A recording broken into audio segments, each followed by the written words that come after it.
Good Tuesday morning. It's the main event.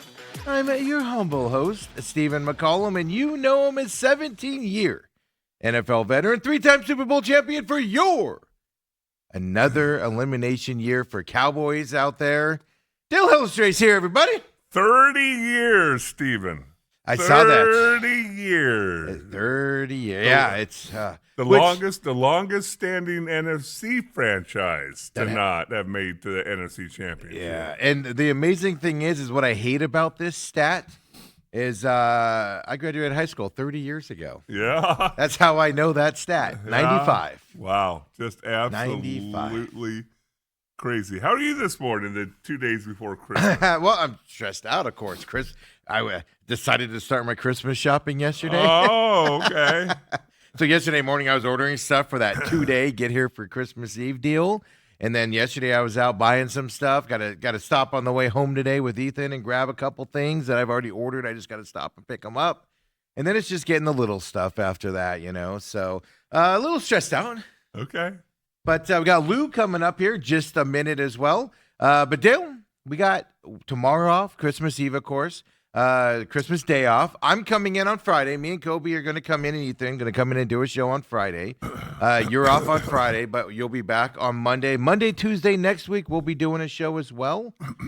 So look forward to that in terms of your programming side of things, and a lot of just meaningless bowl games over the next couple of days. Ooh. I gave you the list for the picks. We're not going to go. We don't have time to go over them today on air. But we'll talk about maybe a couple here when Bruce Cooper is joining us today as well, folks. So packed show with our guest out there, Dale, on this final show of the week till Friday, before Christmas at least. We got some meaningless bowl games.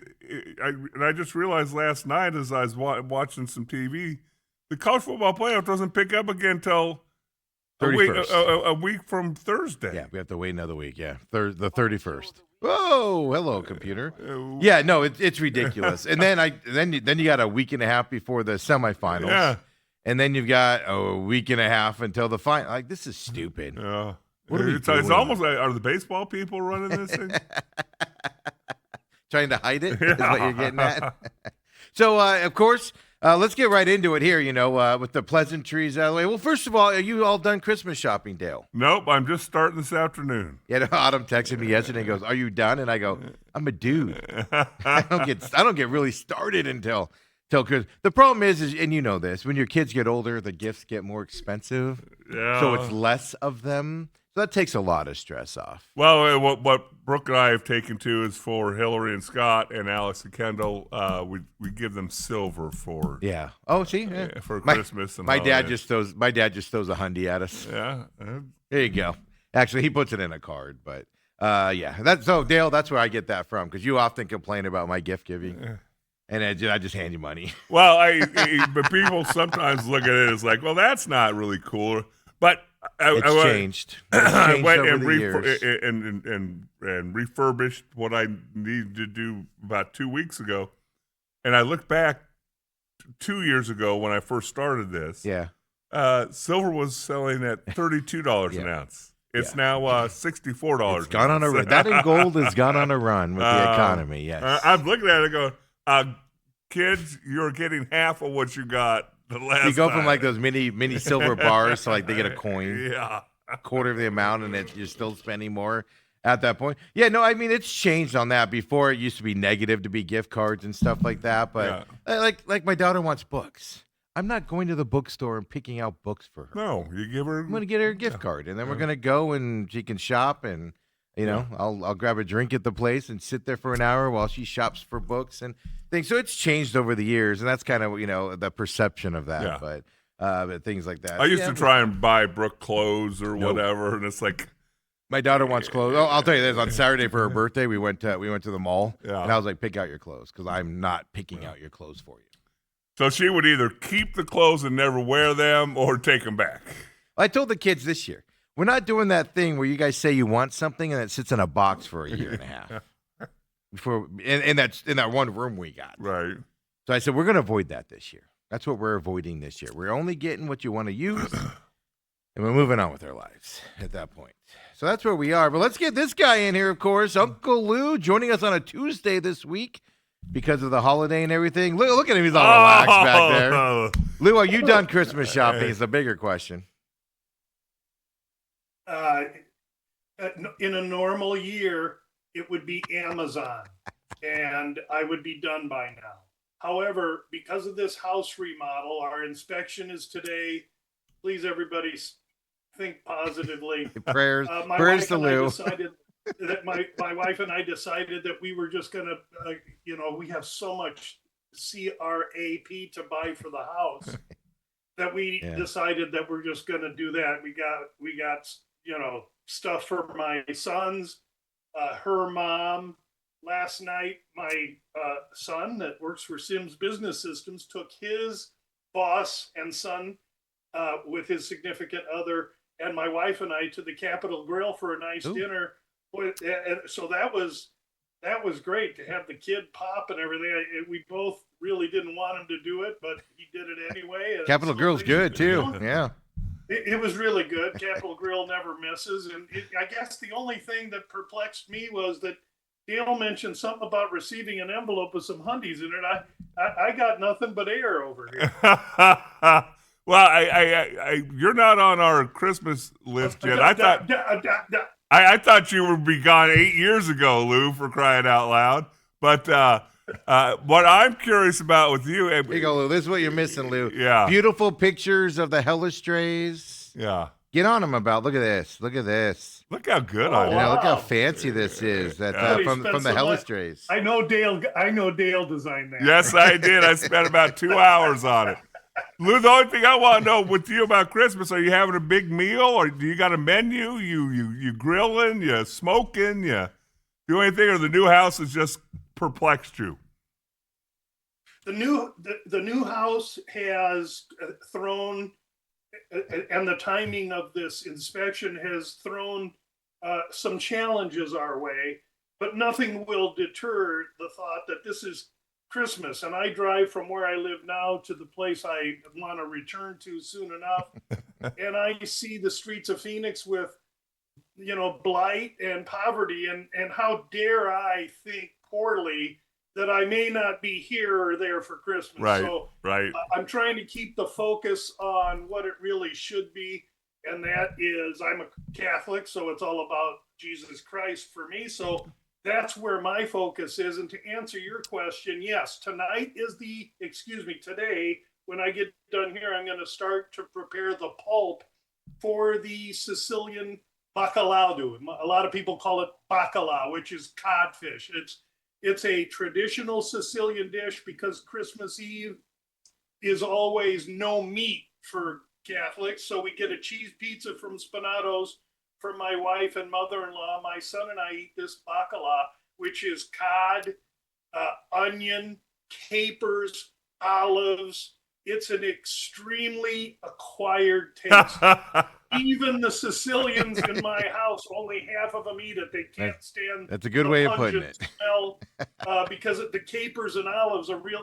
But man, it is gourmet. So that is Christmas Eve. So it's a little cheese pizza, big huge bowl, almost like a stew soup, and then Christmas Day will be the Finocchiaro sugu, which is the Italian pasta sauce. I got meatballs, 7-bone roast, pork neck bones, and salsiccia all go into the pot. That'll start stewing on later today, go all day tomorrow, and then that'll probably, if we're at home, I'll transport it to home to heat it up on Christmas. If not, we'll have it out here. Either way, we'll figure it out. But surely family food is tied into our holiday. Yeah. I love it. I love it, Lou. Last week, during a commercial break, he was trying to get his range delivered to his house and everything. So he's just itching to get there and use that bad boy. Is what he's waiting to do here. So that means if the occupancy or the inspection goes well today, that means you're good to go, right? You're back into you can move back into the place. Yeah, the pod is unloaded. There's stuff all over my kitchen. My range is set up and hooked up. The new refrigerator's hooked up. Everything's ready to roll. So we get the okay, then we'll just, adapt and do the best we can do. It will probably still be out here for Christmas, but 1 or 2 days ain't gonna matter. As soon as we get the green light, we're going. That's Absolutely. awesome. That's yeah, awesome. finally, fine. Because I told you last week, you're stressing me out with this thing. I'm stressed. I can't sleep at night, man. I'm just thinking about you doing this. I would just say this to anyone out there.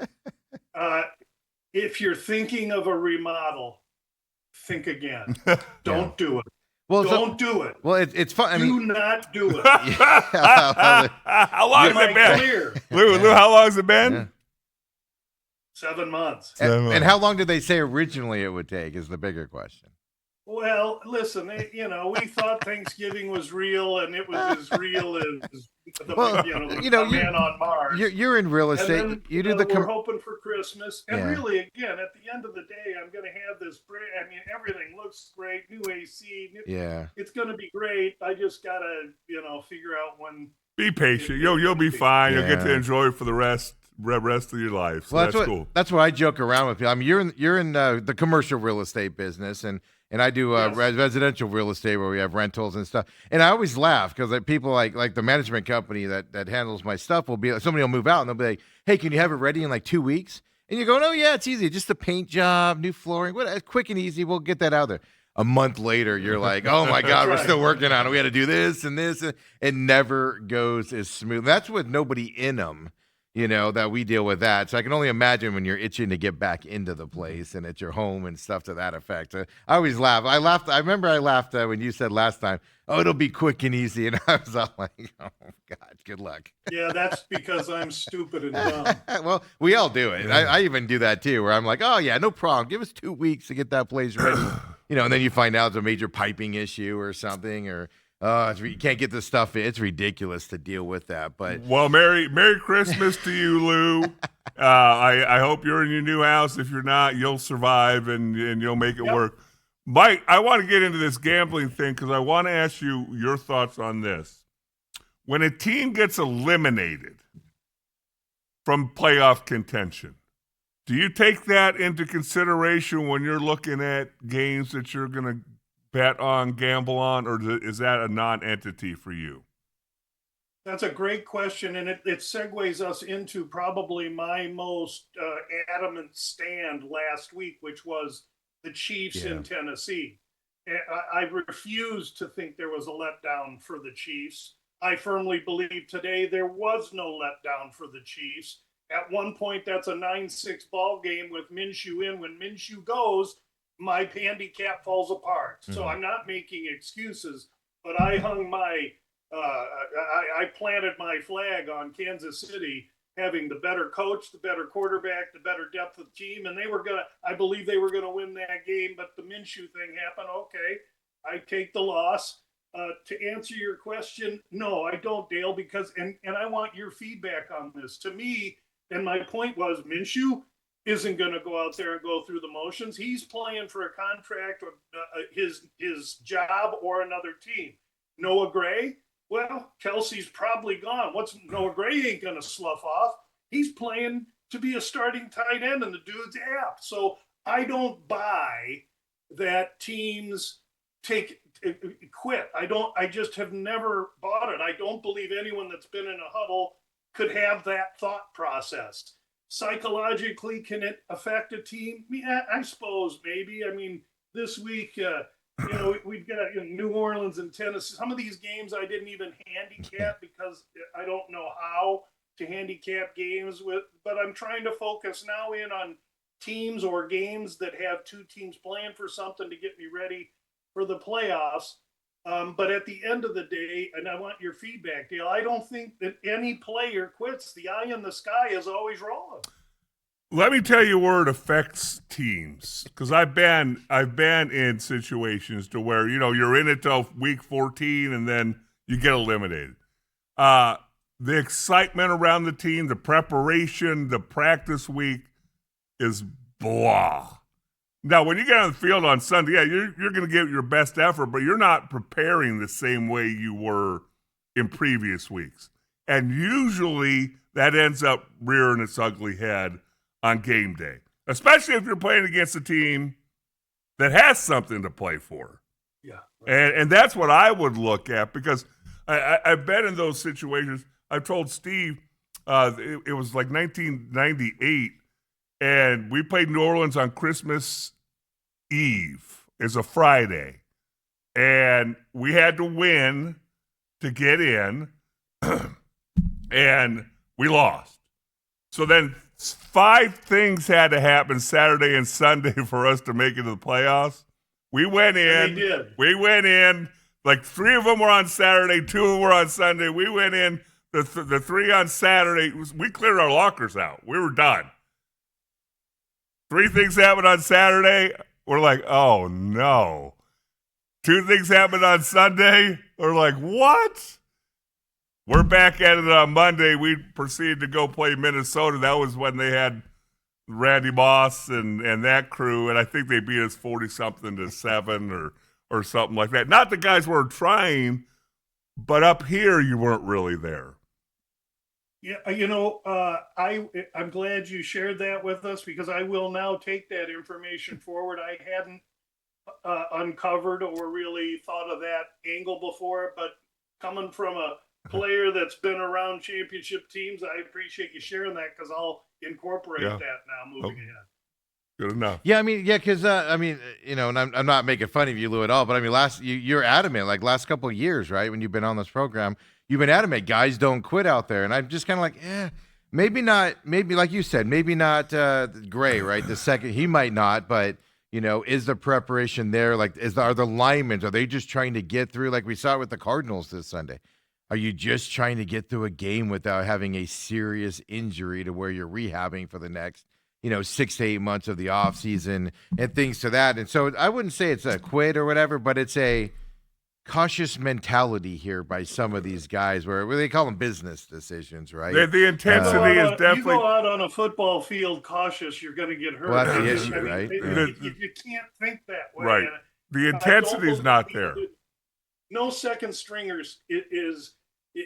The second stringer, the third stringer, I won't buy that there's anything I would agree with that. There. The team as a whole, and okay, maybe there's a little bit of a letdown. I'm going to have to deal with that cloud, but don't tell me no third string guy getting his opportunity ain't going to be busting ass. You saw that in the Cardinals game. That what was his name, Kreiner or something? That running back. Yeah, he was running the ball hard, and going and putting himself on film, things like that. And then they went away from him for some reason. Like you could see those sparks. But I kind of put it towards like a preseason mentality. It's kind of what I look at this time of year on teams that are eliminated. Right? They're going to go out there. They're trying.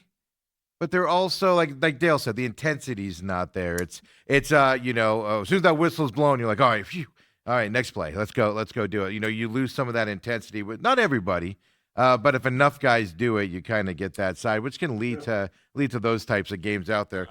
I got one other question for you before we get into the nuts and bolts of it, Lou. I found myself last night like unconsciously cheering for Phillip Rivers.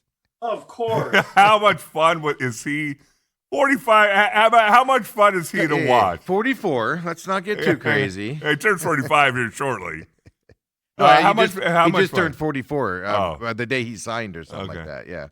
I didn't get to watch much of the game because I was eating a steak au pauvre. That's right. Yeah. But I'll say this. Here's Phillip Rivers, 4 or 5 years removed from the NFL. And he's not the fastest guy. He's not going to make anybody miss.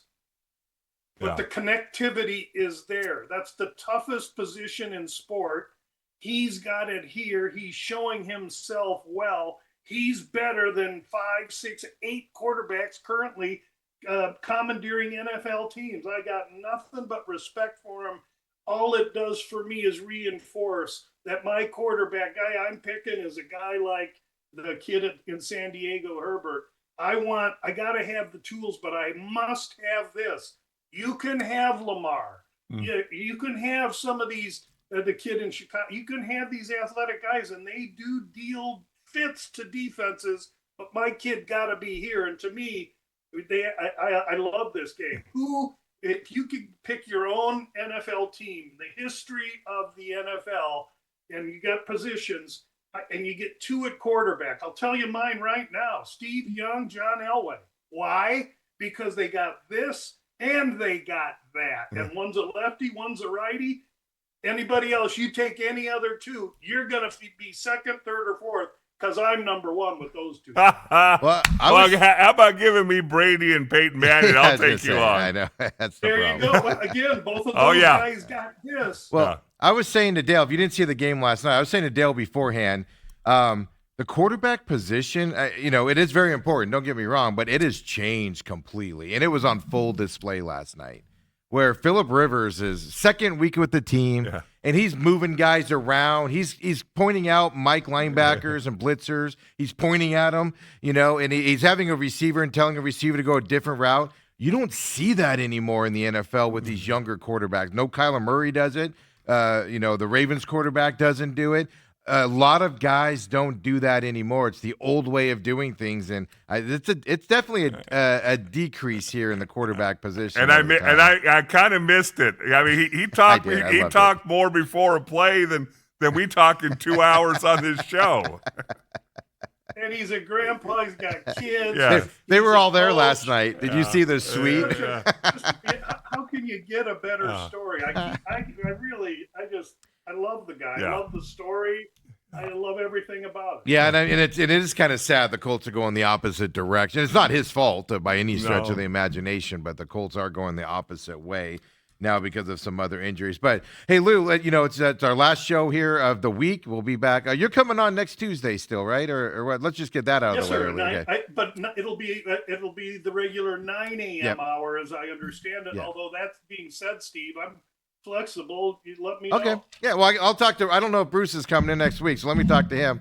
We're doing some program here, but I just wanted to make sure so everybody knows you're still coming on next Tuesday as well, with the New Year's coming up with everything happening. So, but then, right before the holidays, everybody's sitting around, everybody's off of work, or a lot of people are. Just do a quick intro to where you are, your changes going into this new year with your website and everything. Let's get that all done.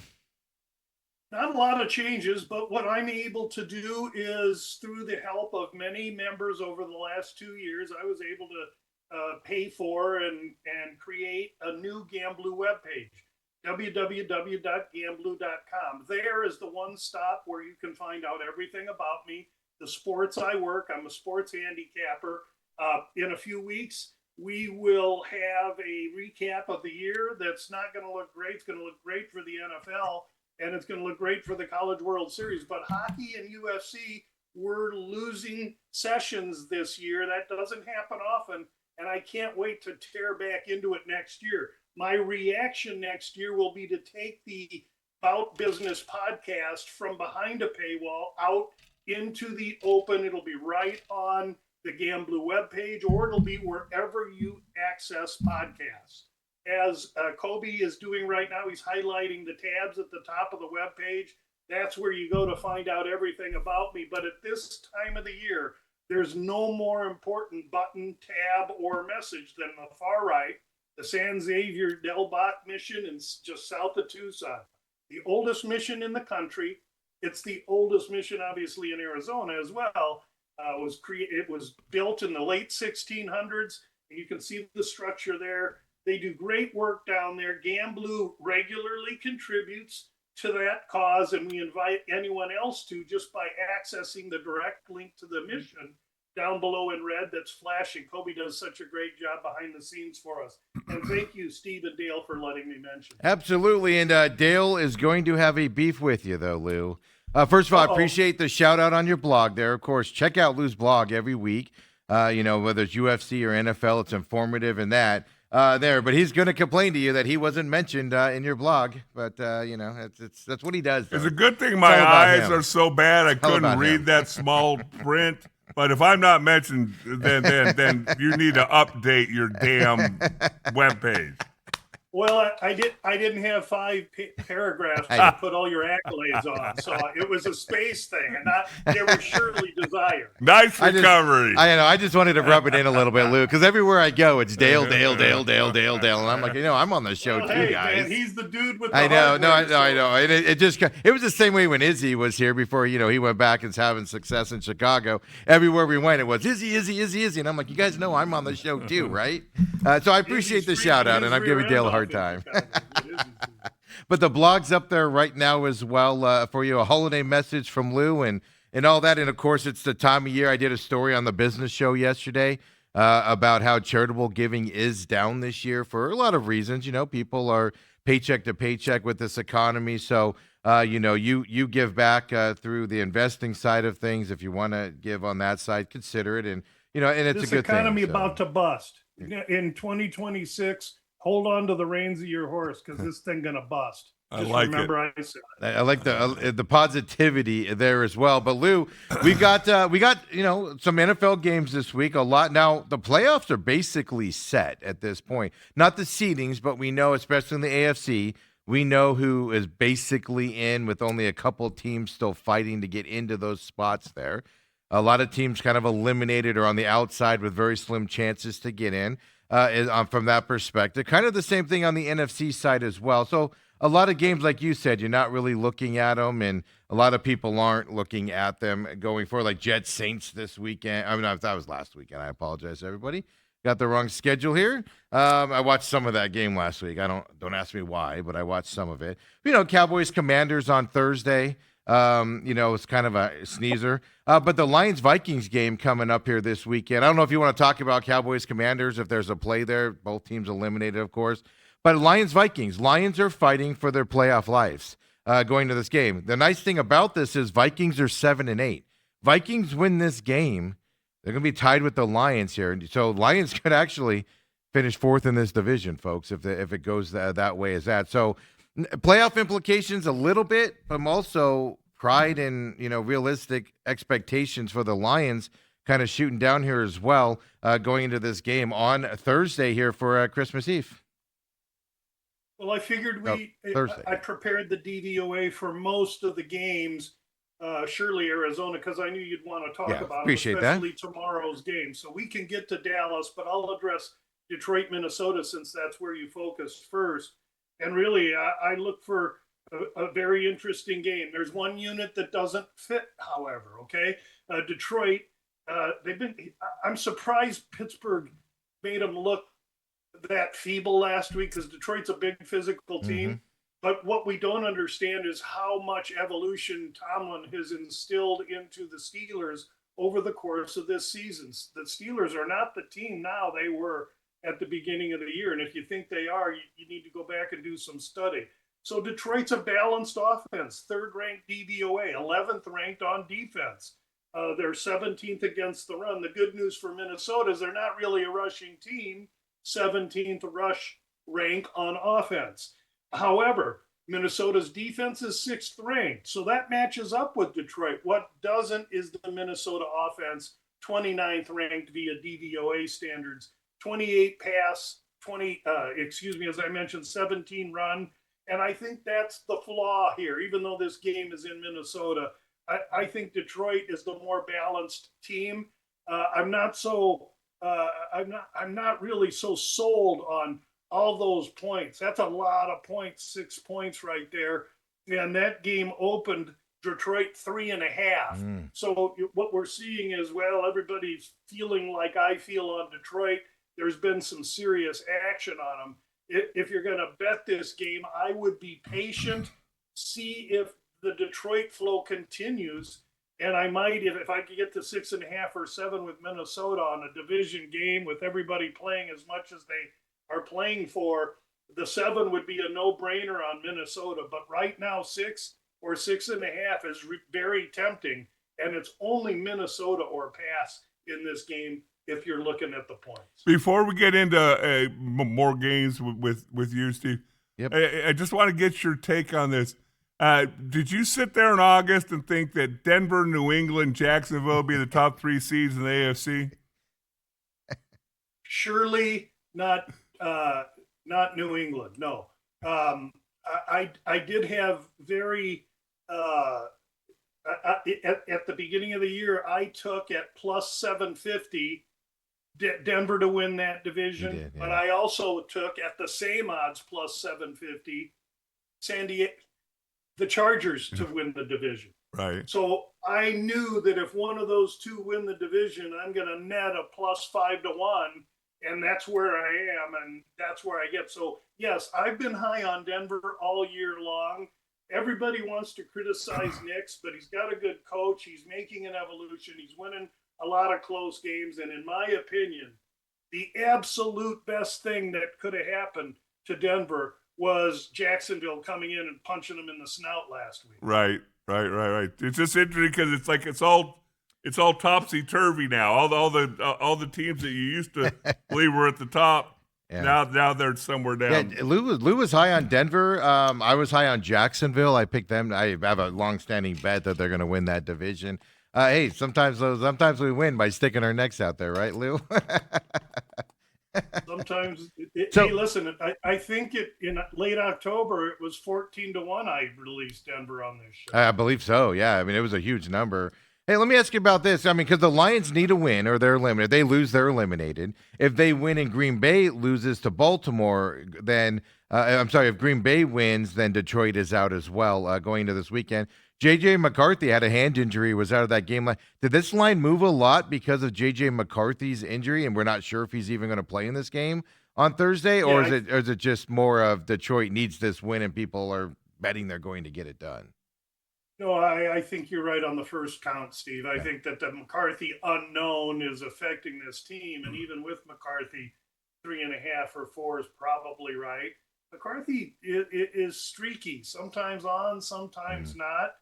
Minnesota's got a decent defense, and to me, the Detroit elixir for Minnesota will be to run the ball with those two running backs.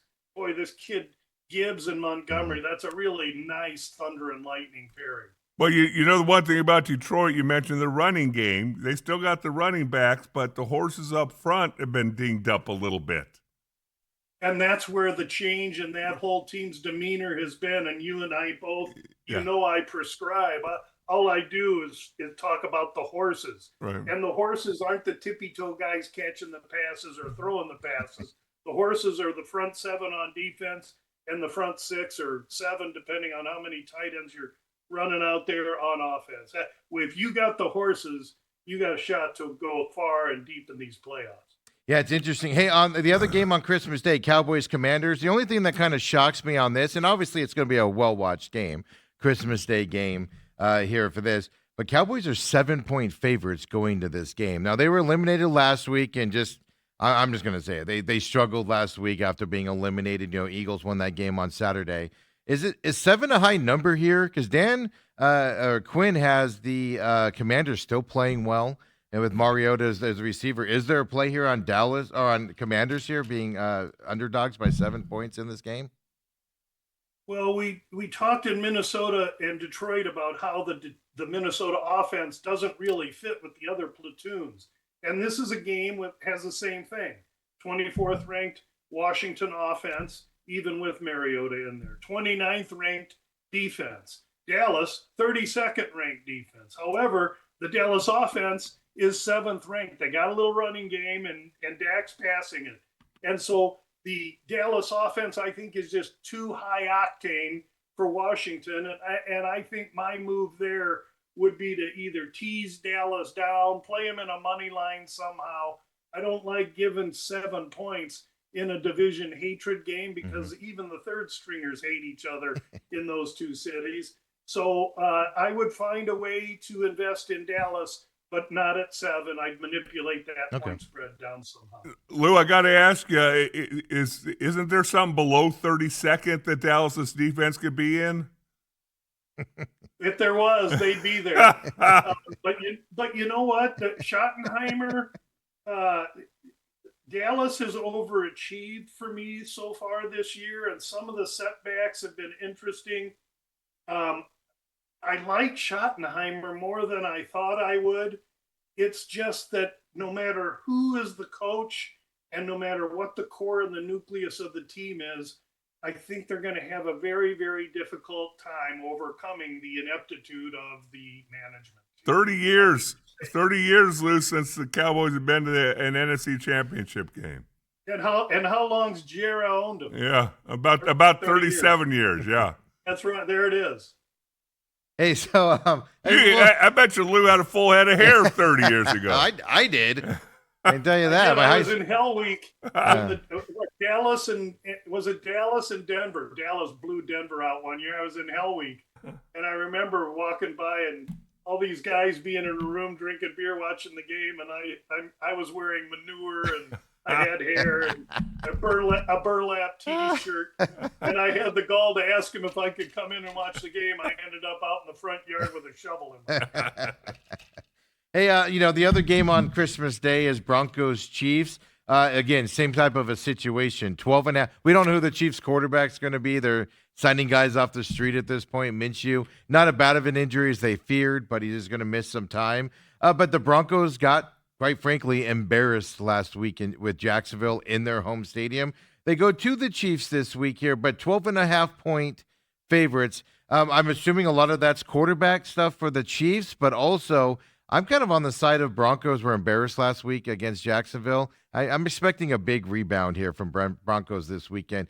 Anything to look at here with that 12.5-point spread?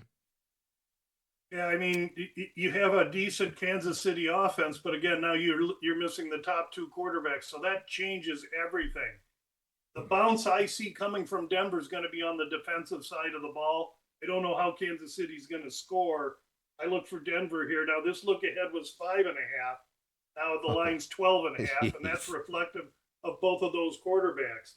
I look for a big Denver defensive bounce as they prepare for playoff football. I don't think there's any distractions in Denver this week. And meanwhile, in Kansas City, Andy Reid's probably doing a, diagnosis on who's going to be there with him, who isn't. And so it's hard to calibrate their motivation. Yeah, and I don't think he's officially announced, but the word on the street is he's coming back for another season next year in the Chiefs. Plus all the talk around the Chiefs, right, isn't the Chiefs. It's them moving their football stadium to Kansas here coming up, when they build one there. Which is going to be, first of all, the Kansas side is cleaner. There's more space. Olathe is where my sister lives. Yeah. I am all about it. I've been going, years ago, I saw Jimmy Harbaugh play quarterback for the Colts in a playoff game against the Chiefs. I went to Chief opening games all the time. I love the Chiefs. I love the stadium complex. But to move it to the Kansas side, kudos for them. It's going to be state-of-the-art awesome. Okay, so having said that, do you feel the same about maybe the Bears being the Gary Bears? The Gary, Indiana Bears. Again, when we talk about the Bears now, we're going back into the realm of Woody Johnson and Jerry Jones. Complete ineptitude. That ownership group is hindering the Bears, despite the fact that this young coach is doing really marvelous things with them this year. The Bears, man. I don't know what to say. I wish them nothing but the best. I grew up a Bears fan. My dad was a Bears fan. Gale Sayers was from Omaha, my hometown.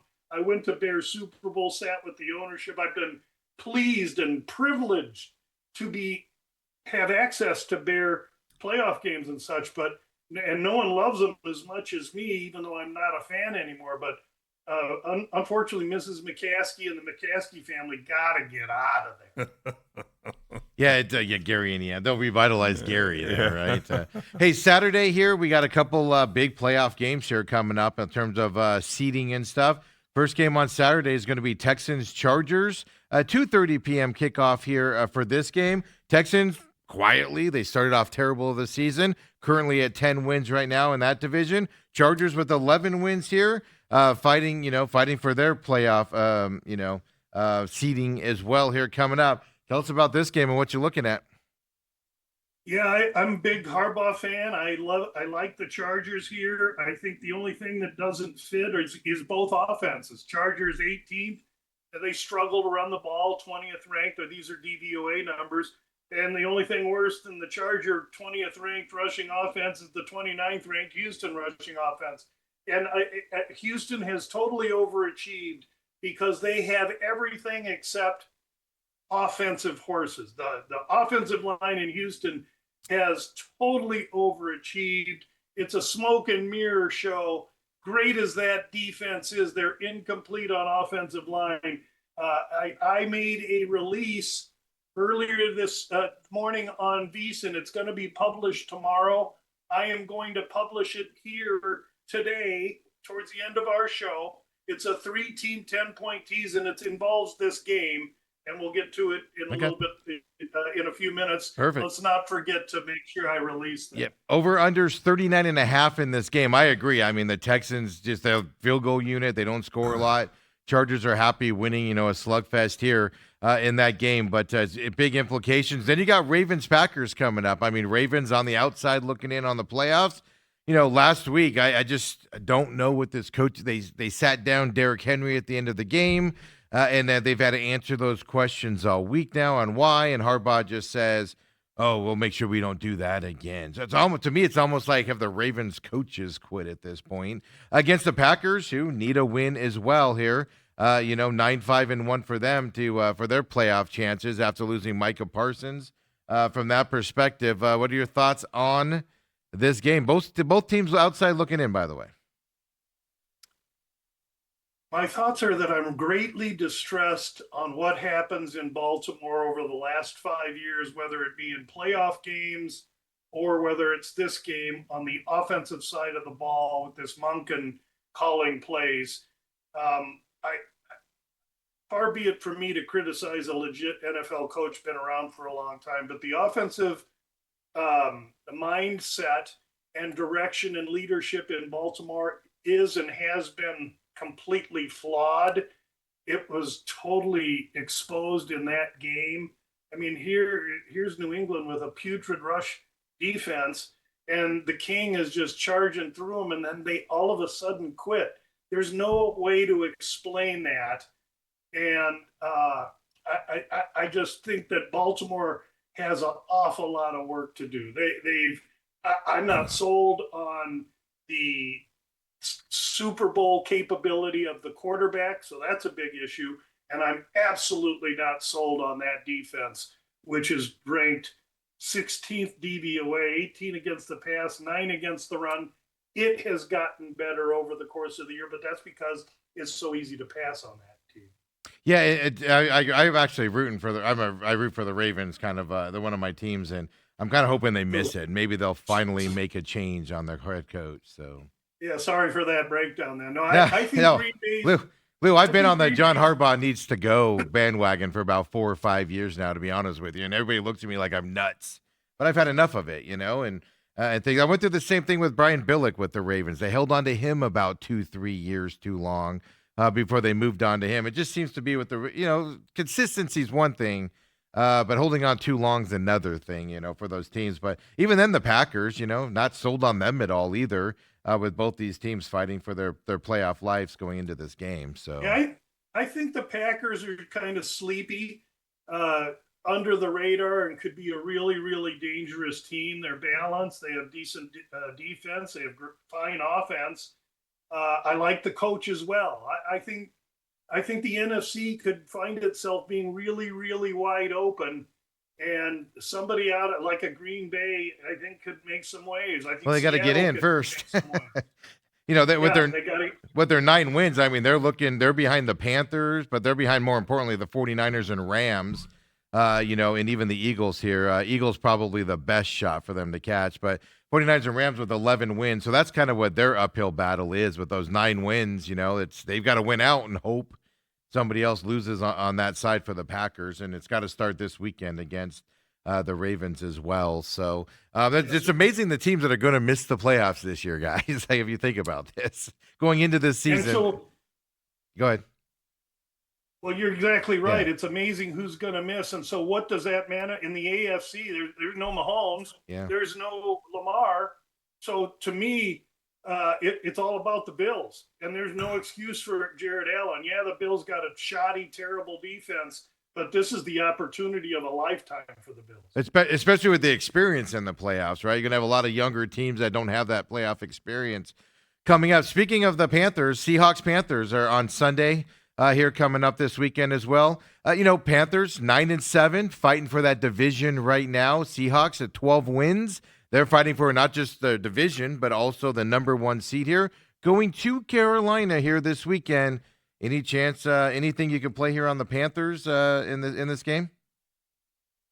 By the way, Seahawks are 7.5-point favorites in this game. So, right, and that, when you look at the DVOA numbers, no, they're going to get steamrolled. Except for one thing, Carolina they're the little engine that could overachieve all year, and they've done so. Yeah, and also that's a team that came from the dirt.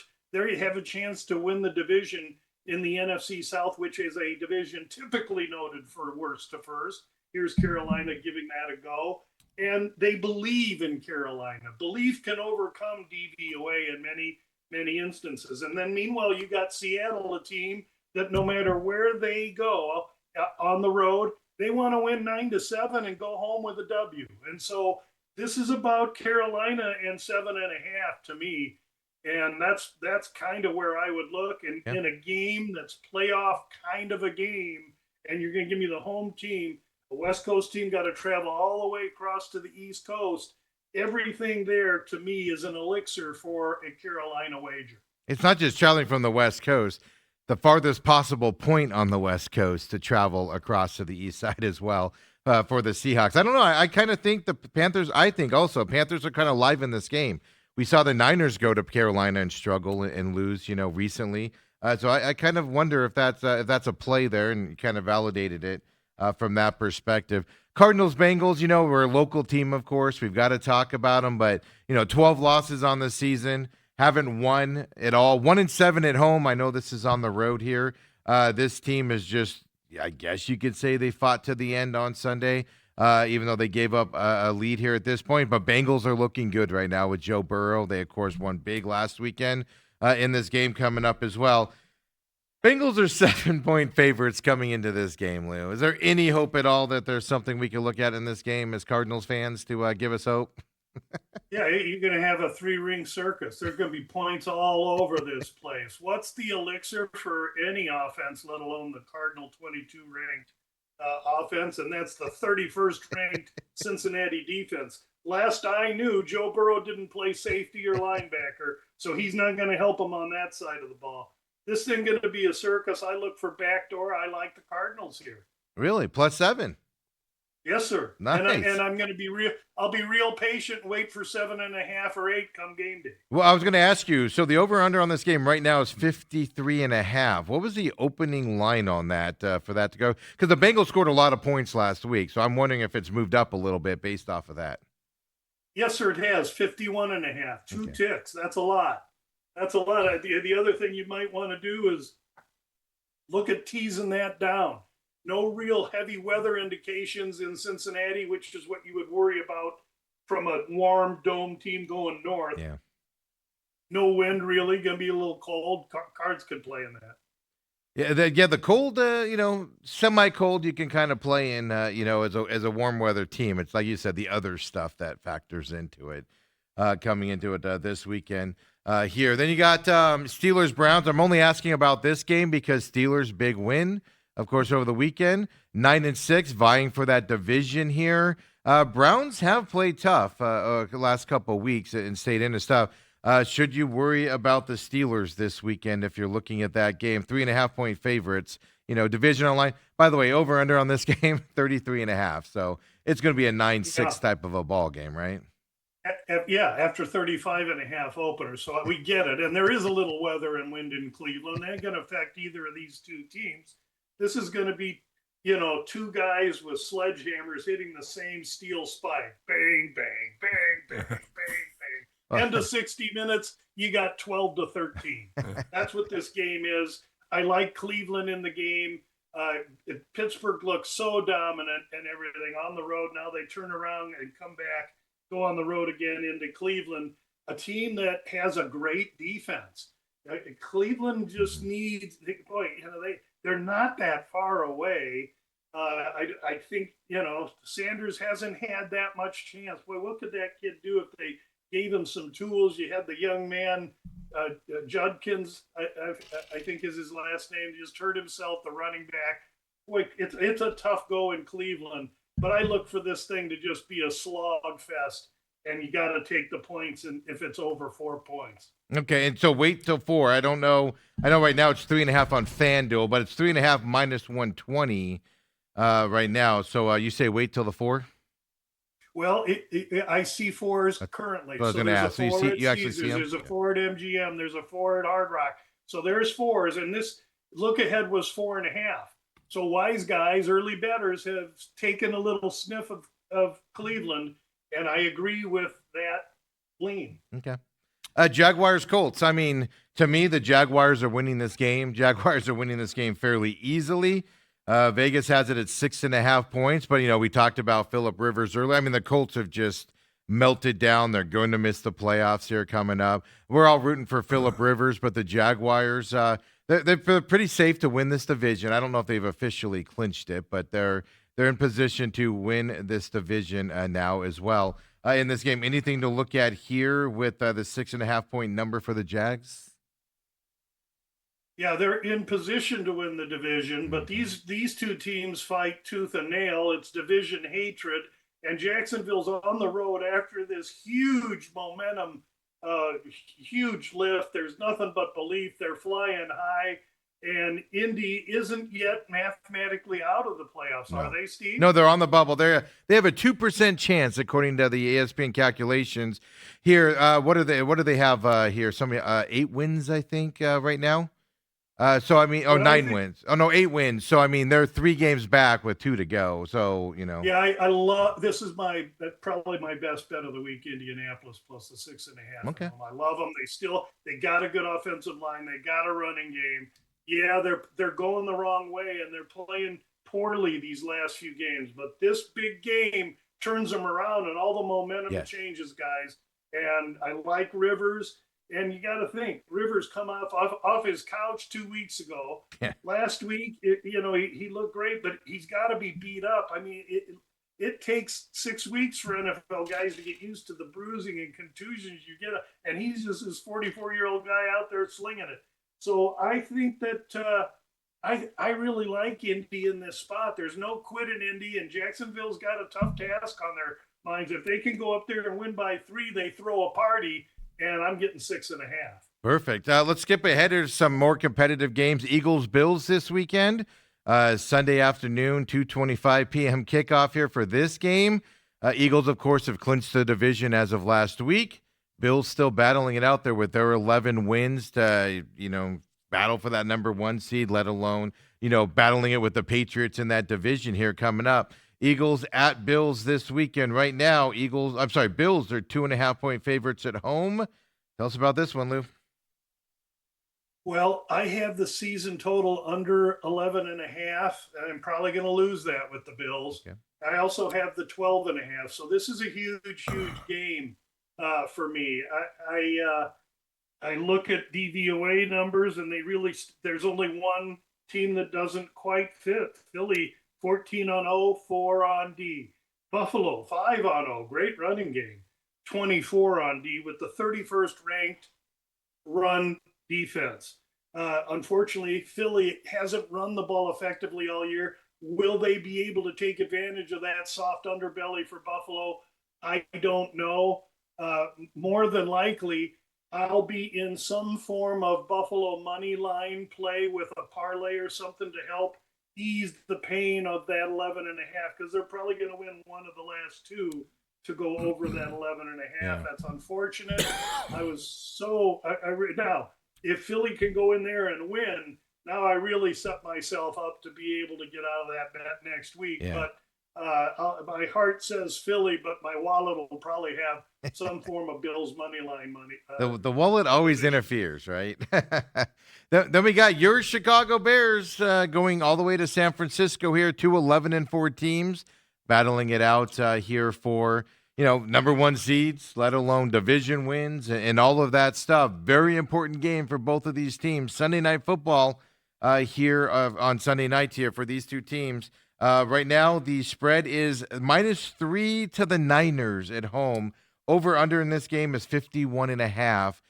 coming up. To me, it's pretty simple. 49ers or Bears get turnovers. Bears are going to win this game. Niners don't turn the ball over. They have a really good shot, probably going to win the game from that side. I'm breaking it down pretty simple here, Lou. What's the play? I don't know that you're simple sometimes the best. You got two great offenses here and two putrid defenses. And so I look for points. It opened 50.5 a week ago. It's now 51.5. Mm-hmm. This is absolutely a circus game. That said, 51 is still a pretty decent amount. How do I attack it? Maybe by looking first half over and trying that. If you looked last night, it was a circus in the first half between those teams last night. So I think one thing that I can tell you for sure about this game is you're going to get some perks. Two offenses that can play and two defenses that are relatively inept and need to be covered up and hidden. Good way of putting it from that side. Caleb Williams and his throws, man, putting those things like DJ Moore in overtime. That throw was ridiculous. He's coming into his own from that perspective at times as he plays out there. Lou, as we wrap up here, appreciate you joining us. You'll be back next Tuesday as well. Before you got your. Well, that's what I was going to say. Finish this up with the 3-pick, Dale. Come on, Dale. No, you were saying Let goodbye. me host this thing. You're saying goodbye. Yeah. So, this is going to be released on VSiN later today. So those guys, any of those subscribers will get it. I want us to have it. It involves a Christmas game. So here's what we're going to do. We're going to take Denver and Kansas City up 10 points, and we're going to go under 46.5 because I don't think Kansas City is going to score but 3 points against this Denver defense. Then we're going to go to the Chargers, give it 2.5. Perfect setup. I moved that 7. Now I got the Chargers at 7.5. And then last, New York Jets, New England. I'm taking that from 42.5 up to 52.5. I'm going to go under based on just complete Jet ineptitude and the fact that, I get it that Vrabel's team doesn't play D, but the elixir for a poor D is the Jet offense. So those are staggered across time zones. So if we can get the first one, then you get the Chargers. Now you go into New England and the Jets at 52.5. That number could come down by then. We have options. You can go over in the first half. You can go over for the game and try and play middles should you choose. The key is by spanning time zones, you create options for yourself when you're moving NFL point spreads by 10 points. There you go, Dale. There's your play for this weekend, and everybody out there. Lou, like I said, you'll join us next Tuesday. Wrap up this well, and we'll have a clearer playoff picture going into next week. And there's going to be a battle here for the one, so all important out there. Have a great couple days here and holidays, getting into your new house and celebrating Christmas with all that chaos, Lou. Appreciate it very much, and we'll see you next week. Merry Christmas to everybody. Dale, Steve, Kobe, Riley, everybody. Thank you. We'll see everybody next week. You got it. Thanks you very much, Lou. For everybody else, we got Bruce Cooper, local legend Bruce Cooper, coming our way here in the second hour. So come on back. Main event. Chomping at the bit. Yes, he is.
We're back here.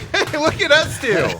Just sitting here by ourselves. You know, I don't know. Maybe. Let's see. I did put on my deodorant. I'm just trying to figure out why I come in, Dale leaves. Yeah, well, it does that to me too, though. Like I'll just be sitting here, and he'll just get up and walk off, and I'm like, what? I haven't even been insulting yet. Give me some time to do that. Of course, on Tuesdays, they'll be back in just a second. On Tuesdays, we get what I call him, local legend here, Bruce Cooper. Trying to get that to stick for you. Hey, well, let me tell you, I was actually at the Cardinals game on Sunday. Yeah, I was going to ask you. Yeah, did some tailgating beforehand, and you know, I'll be honest, it's the first game I've watched in that stadium as a fan.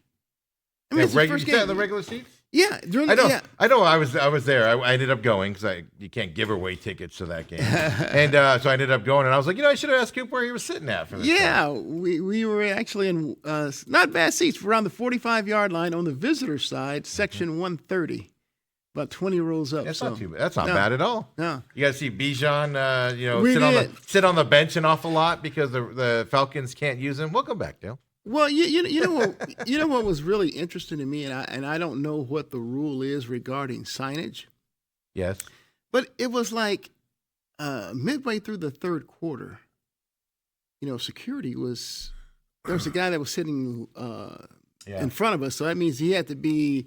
I would guesstimate coming from around row 2 or 3, and security brought him up because he had a sign, and the sign simply said, Bijan, heart, like we love you, Tucson. And the guy was saying, hey, they're kicking me out for this. And I'm like. They kicked him out. They didn't just take the sign. They kicked him out. No. From what I don't remember the exact rules, but I remember when the stadium was built, there used to be a guy, and you probably remember him. He's since passed away, that always had that sign, and he changed it for every home game. And it was some variation of Cardinals on the team they were playing, and he would hang it from the stadium.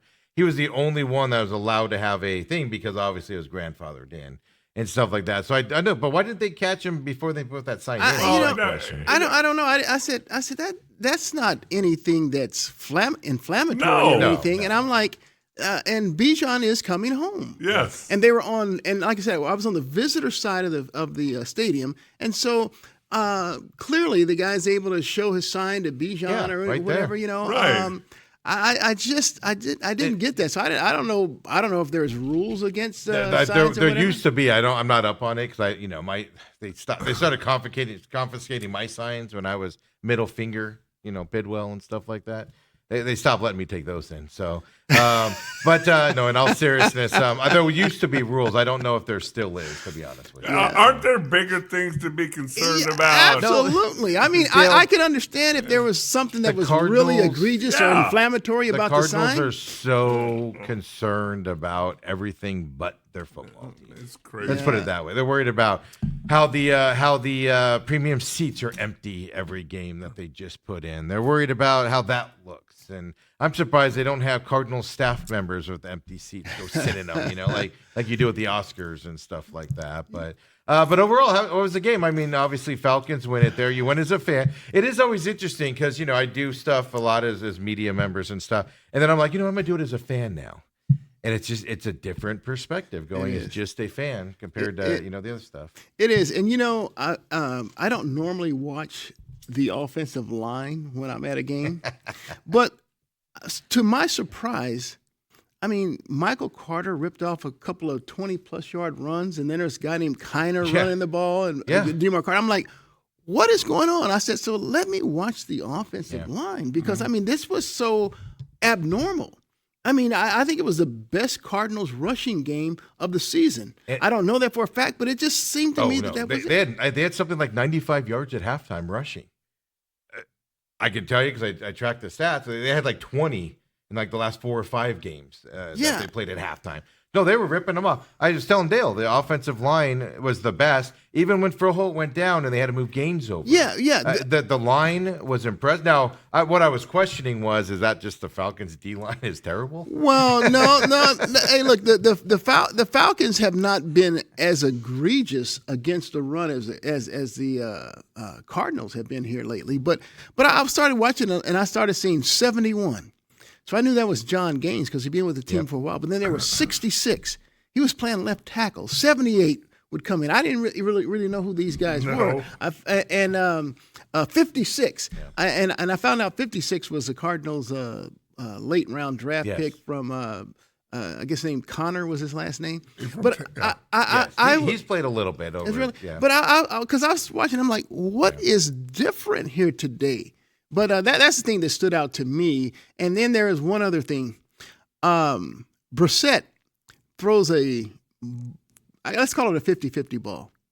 But it was an incredible catch by Michael Wilson. Oh, the touchdown or the right, interception? Right, the touch. The touchdown. Yes. Because Yes. I thought it was incomplete. Replay. I mean, the fans are just screaming. They're screaming. They want Gannon to throw the challenge flag, and sure enough, I mean, every replay. I said he caught that ball. He got it with his legs. Well, it went between his legs. Yeah. Well, then in the second half, there's a ball coming towards an end zone. It was almost like another 50-50 ball. But I tell you what, Marvin Harrison Jr. did a good job pushing off, getting separation. Now he just has to catch the ball. Yeah. And he jumped. Why did he jump on that play? Well, why does he let the ball come to him? That's issue number It one. came to his body. But he and didn't so have to jump. if The defender was on the ground or Right. headed toward the ground at least. Yeah, and so I know. I just said, this is a huge difference between winning and losing. I mean, it really is. I mean, if you can have receivers that can catch the ball, make difference in the game. I mean, look, you don't see like I was watching some games the week before. There's Jamar Chase, Puka Nacua. I mean, guys that just make plays. I mean, on third down, fourth down, making sensational grabs, keep drives alive. Do you know keep what going. you notice about those guys on those third down plays, though? They have separation and they're somewhat open. There's a window to throw it to them. Have you noticed with the Cardinals, there isn't any on big plays? Everybody's blanketed. It's an amazing thing to watch when you watch the Cardinals compared to other teams out there. But don't skip over this fact as the game went on. Trey McBride, end zone catch, hit him right in the hands, drops it. He's about to get lit up, but he still dropped it from that play. Then the next play hit him in the hands again. And some people told me the defensive guy made a good play, but that Michael Wilson at the end didn't fight for that ball that was intercepted. The defensive guy was more aggressive going forward. So as that game went on, you saw some easy catches going by the wayside from your superstars. Well, you saw something a little different than I did. I didn't think that Michael Wilson. I thought the ball was not thrown well.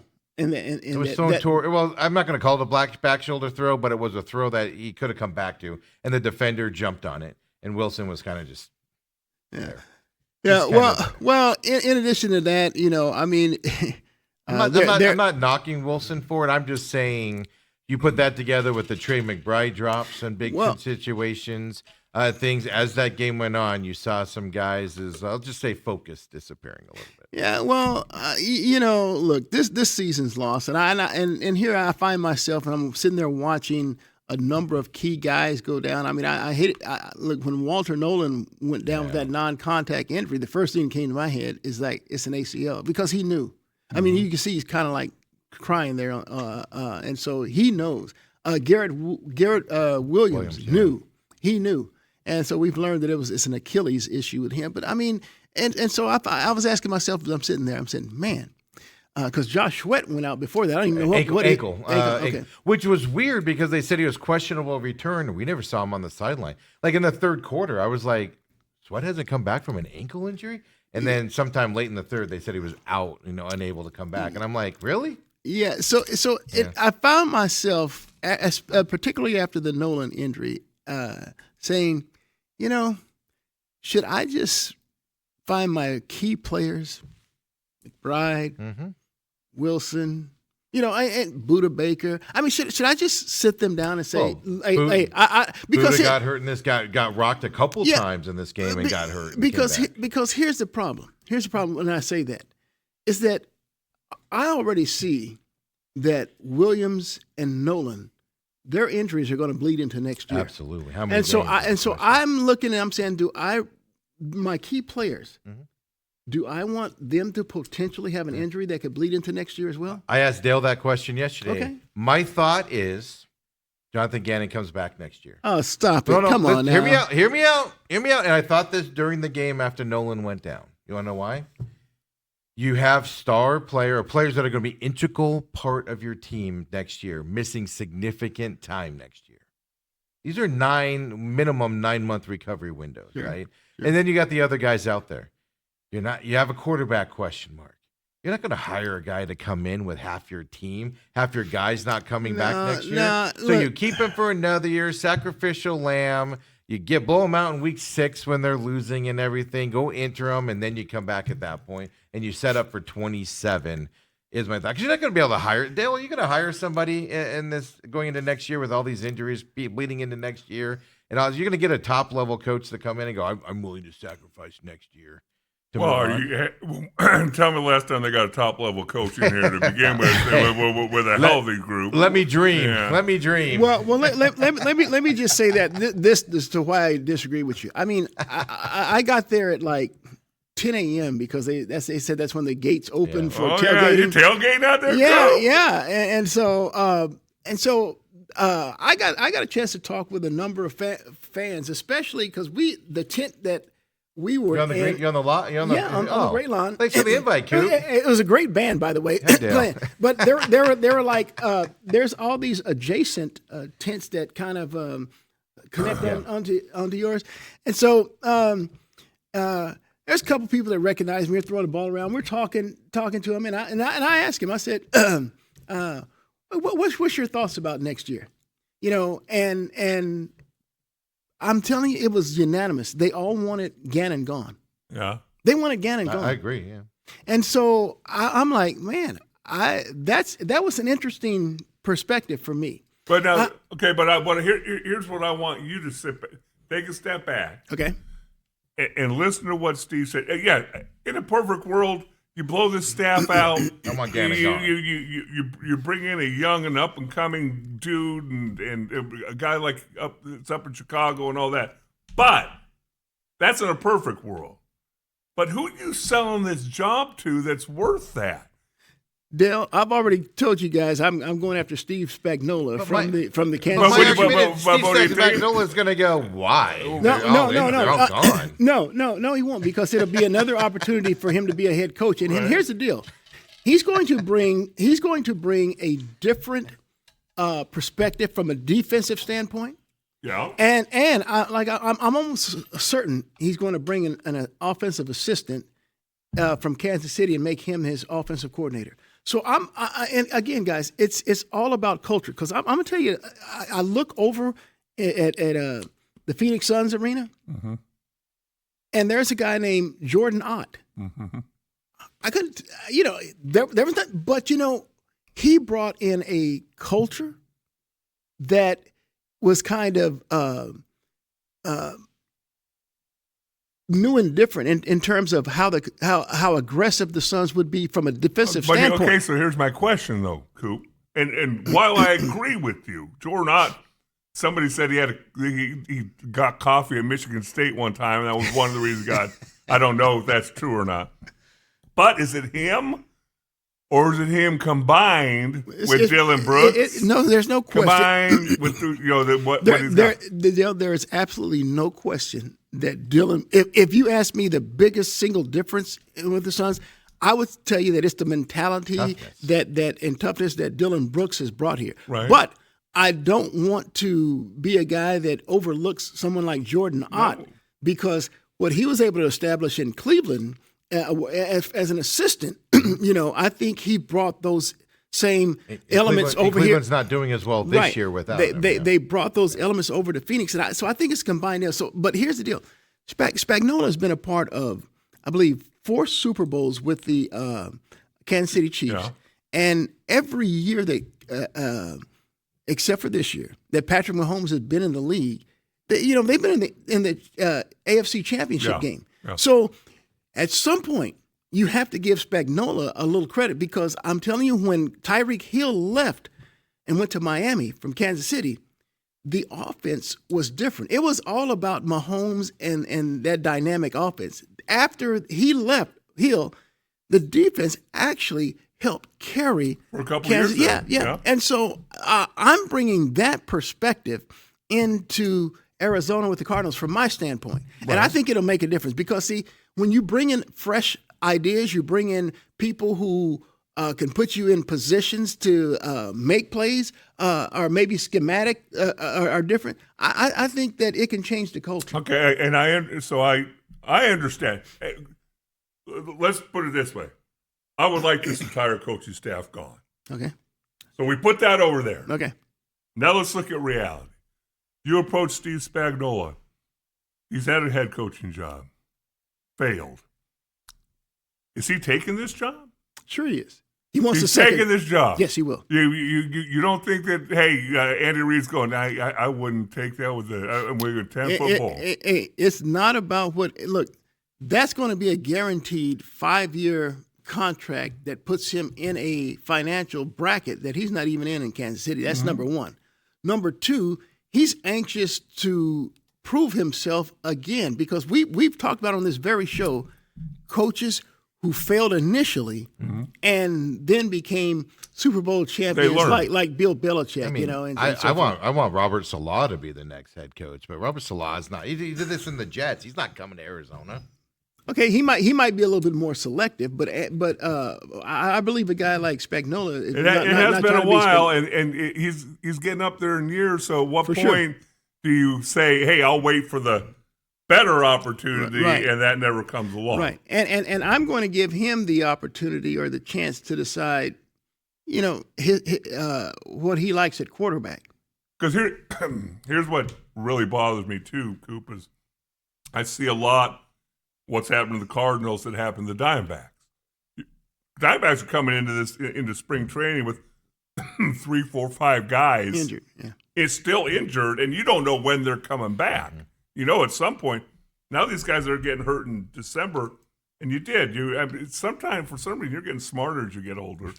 I'm not so sure that I play the McBrides and the Buda Bakers. Especially in the cold of Cincinnati. These last 2 weeks. Just sit them down. Buda was dinged up last weekend. Hey, his concussion's out there. He needs to sit down this week. Yeah, and keep in mind, the Cardinals were highly effective throwing to Elijah Higgins as tight end. I don't know Falcons did a great job blanketing Wilson and McBride in this game. They're the first team to blanket both of them and shut them both down.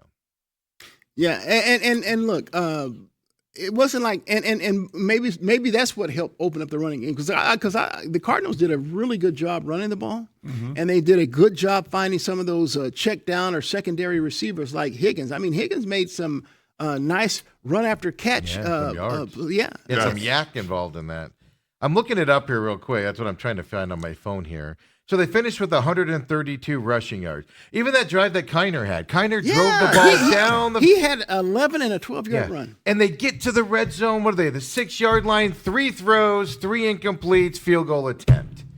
I'm so tired of watching this garbage on the field. But isn't that like almost an epidemic in the NFL? Yes, it is. Mean, when I watched that Baltimore team. Well, they sat down. They sat down the stud running back. He fumbled early in the game, but then he came back and he was chewing them up. And then you take it out of the fourth quarter. Yeah. I understand if it's 40-10 and you just throw the ball over the place, but I shake my head. Cardinals had 95 rushing yards at halftime. They finished with 132, and it wasn't like they were getting blown out where they needed to throw it. They were still in this game.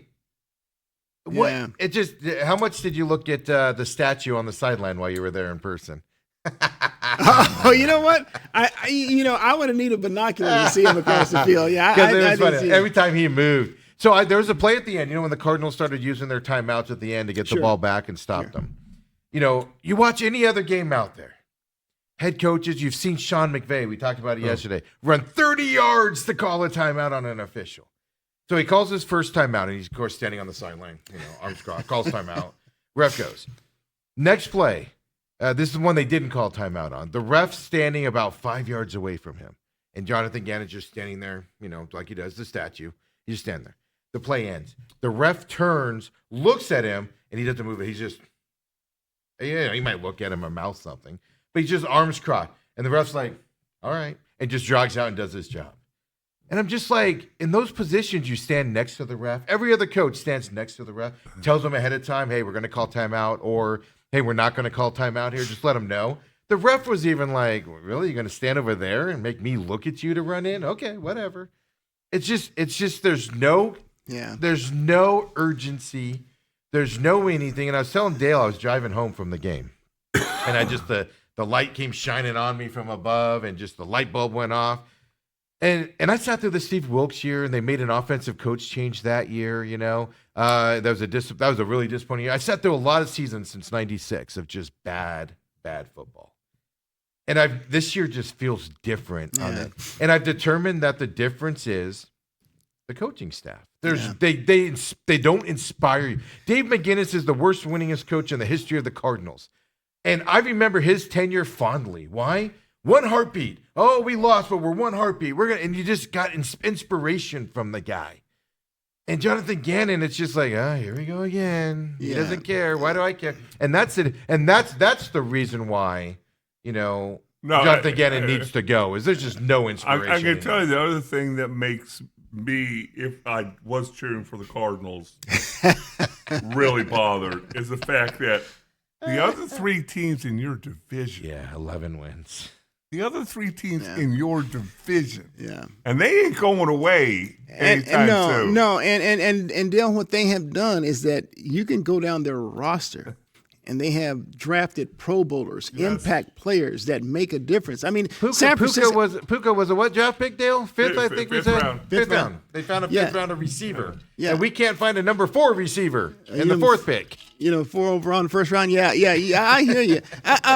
Look.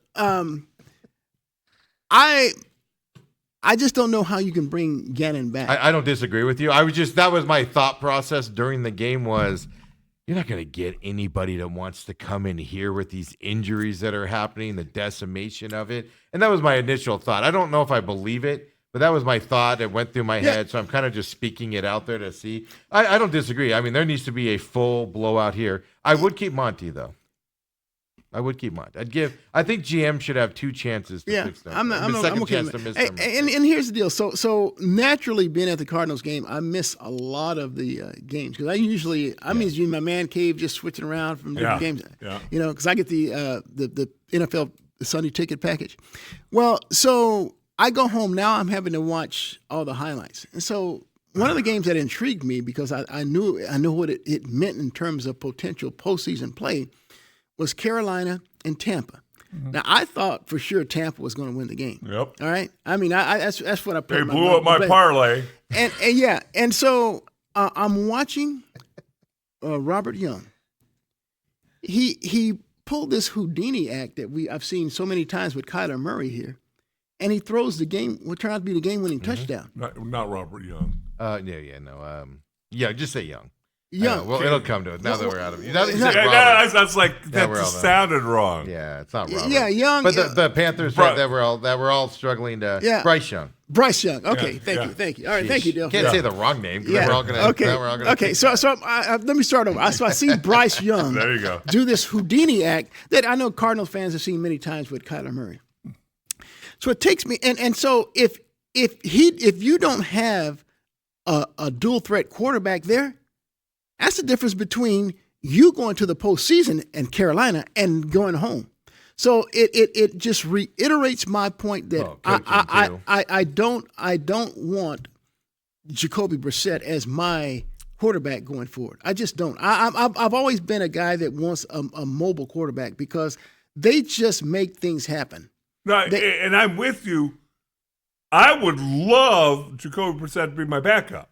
Yeah. Sure. And ideally play 2 or 3 games. Yeah. Not 12. Right. If I said who's the Panthers head coach, name him. Go. Panthers head coach. Starting to see. This is my point. Wait. No, this is my point. It doesn't matter if you come up with it or not now. You've proven my point. Canales, yeah. This is my point. Name the Seattle Seahawks head coach. Go. Mick. Thank you for proving my point again. McDonald. You get a head coach, an up-and-coming guy. Cardinals just chose the wrong one with the Eagles defensive guy. But you have to get a young guy, and a young guy can change it around. Bryce Young was on the scrap heap of the NFL, and Oh, earlier this year, maybe the Cardinals and Panthers can switch quarterbacks. Oh, Maybe they stop get it. different lights. Stop it. And now look at them. It starts with coaching, and it goes down Well, to everything else, well, and you've got the wrong Well, guys or does here. it start with ownership and go down through Yeah, everything? look, look. Yes, but the Panthers owner's he's not a good owner either He's changed a little bit.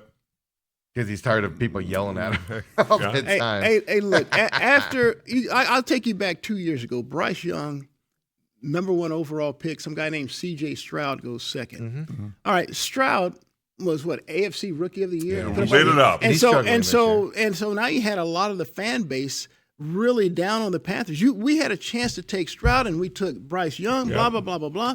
Well, roll the clock forward now 2 years, and Texans will be in the playoffs again. There's talk of C.J. Stroud not getting his extension, but the way he's playing. Well, CJ has definitely regressed. But again, here's the deal: Texans have the best defense in football, and so here they are. They're going to be a playoff team. But do you know how they became the best defense?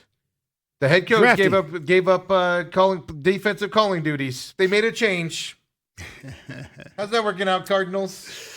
Well, yeah. The head coach went, I ain't doing a good job on defense. I'm giving this to somebody else. And boom, best defense in the NFL in the last 6 weeks, 7 weeks of the year. Yeah.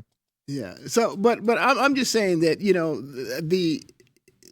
the temperature in the room can change, or the narrative can change regarding quarterbacks. But Yes. one thing that won't change is their ability to run and throw. How many times have we seen Patrick Mahomes? Now we've seen his great arm, but how many times during their Super Bowl runs have we seen him make game-winning plays with his feet? Yeah. And so that's why, and that's why because I was out at the Cardinals again, and I said that to go back to this. I'm out at the Cardinals game on Sunday, and it's unanimous. They all want Gannon gone, but they like Brissett back. I'm like, dude. Well, because they want, I'm assuming they want him back as a bridge quarterback because if you draft Mendoza, let's just say they draft Mendoza, he's not going to be ready to play next year, and it's just a wasted year. Mendoza doesn't have the wheels I'm looking for. No, but either. I'm not saying. I'm just throwing out a Yeah, quarterback. Hold on. get So, you. so you I'm just throwing keep a quarterback. saying So that. you keep Brissett. You keep Brissett as the bridge guy. It's one thing to say it. Who do you have in your mind? Who Well- that's plausible? All right, well, here's the deal, and I've said this before. I heard Kyler Murray's going to be available. Kyler is my quarterback until I find someone better. He's my quarterback until I find someone Kyler better. Murray. You want to know the dead giveaway on why Kyler Murray's not coming back with this? He team? doesn't want to. I understand. No. But there was a very obvious thing on Sunday. Oh, he wasn't there. No show. Well, he was sick, right, after being in Oklahoma. No. I went to the team shop afterwards, and all the Kyler Murray jerseys and shirts with Kyler Murray's #1 on it were outside of the team shop on just racks of stuff, 75% Fire off. sale. Everything on the inside of the team shop was 50% off. Everything as Kyler Murray was outside Yeah, on well, racks, look, 75%. look, If you want to know what moves are coming for teams, get with the team shop guy. Look, I don't look. You just asked me my opinion. No, I'm just saying that's the dead giveaway But of yeah, what's coming. I agree that the honeymoon or the marriage between Kyler and the Cardinals is irrevocably. But if you get a new coach in here, can that be saved for a year or so? Well, I'm not averse or against the Cardinals trying to find a new quarterback, but I just can't put you call Gannon a statue. I just don't want a statue back there. This isn't the year to be looking for a quarterback. No, it is isn't. My point. There's not any good. There's it- no Sam Darnolds out there. No. There's none of those types of quarterbacks available in the NFL. There's no good draft picks. This is not the year to be looking for your quarterback. Absolutely. And so I think that the quarterback that would give the Cardinals the best chance to win next year, having said that, is Kyler I agree Murray. with that. But Kyler Murray. Yeah. Look. He wants out, and the Cardinals want out. I mean, look, I had no idea that he had called in sick during the week, and because I saw Well, he him, was at that I Oklahoma I game. saw him at the Oklahoma game. He was called on the him sideline shot. sick after that. Yeah. Oh, it's after that? Yeah, he came back and then he's well, you don't want a sick guy hanging around, do you? And, you might. Oh, I thought might he get was. hurt. I thought he was sick leading up to that game. Well, It was I close. heard. Okay, then I stand corrected. I stand well, don't go by what I'm saying. I heard that he went to that game, and then after that game, he came back, and then they were like, no, Yeah, you're sick. Get out of here. Well, something like that is possible. I mean, you know, Yeah. But like you said, but you know, but here's the problem with Kyler Murray. It could go either way. Is my point. yeah, and If Jacoby Brissett wasn't at that game and they said he was sick, you go, all right, Jacoby Brissett must be really sick. Hey, Kyler look, Murray says he's sick, and everybody gets all these 12 different theories on what's happening. Yeah. Look. I don't think there's any question in my mind that Kyler Murray is not, and this is just me speaking now. This is me speaking. I don't for 1 minute believe that he has a season-ending foot injury. Not one they're minute. lying about that foot injury. I think Kyler Murray told them once he found out that they were going to stick with Brissett, it's like, dude, I'm out of here. I think it happened. No. Oh, you want to know my theory? Okay, go ahead. He got hit in the face with that football, and he was done. He was done before that, and that was his excuse that he was done at that point. They forced the Cardinals to go with Jacoby. He got hit in the face, and you're out with no walking boot, no surgery, practicing full speed leading up to that Cowboys game. Okay. Let me ask you this. He was done before that. I'm gonna get you on your theory here. I just want a little background.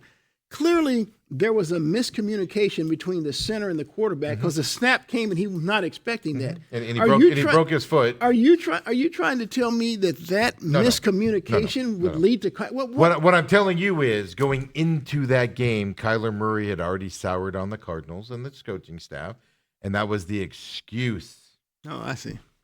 Okay, that was his excuse to say, I'm done. I'm going to go with Coop on this. The fact that something happened to his foot. How? Why? I don't know. But nothing bad enough that he couldn't play. That he couldn't play, or at least with a week off, couldn't play. And then when they said we're going with Brissett, him and his team said, and plus there's that injury guarantee thing in his contract that guarantees another 15, 16, 18 million dollars. But you got to keep in mind also. I mean, Kyler Murray. You know, this team was probably losing majority of their games the rest of the year, whether Kyler Murray was Exactly. And you don't think that Kyler Murray doesn't know that?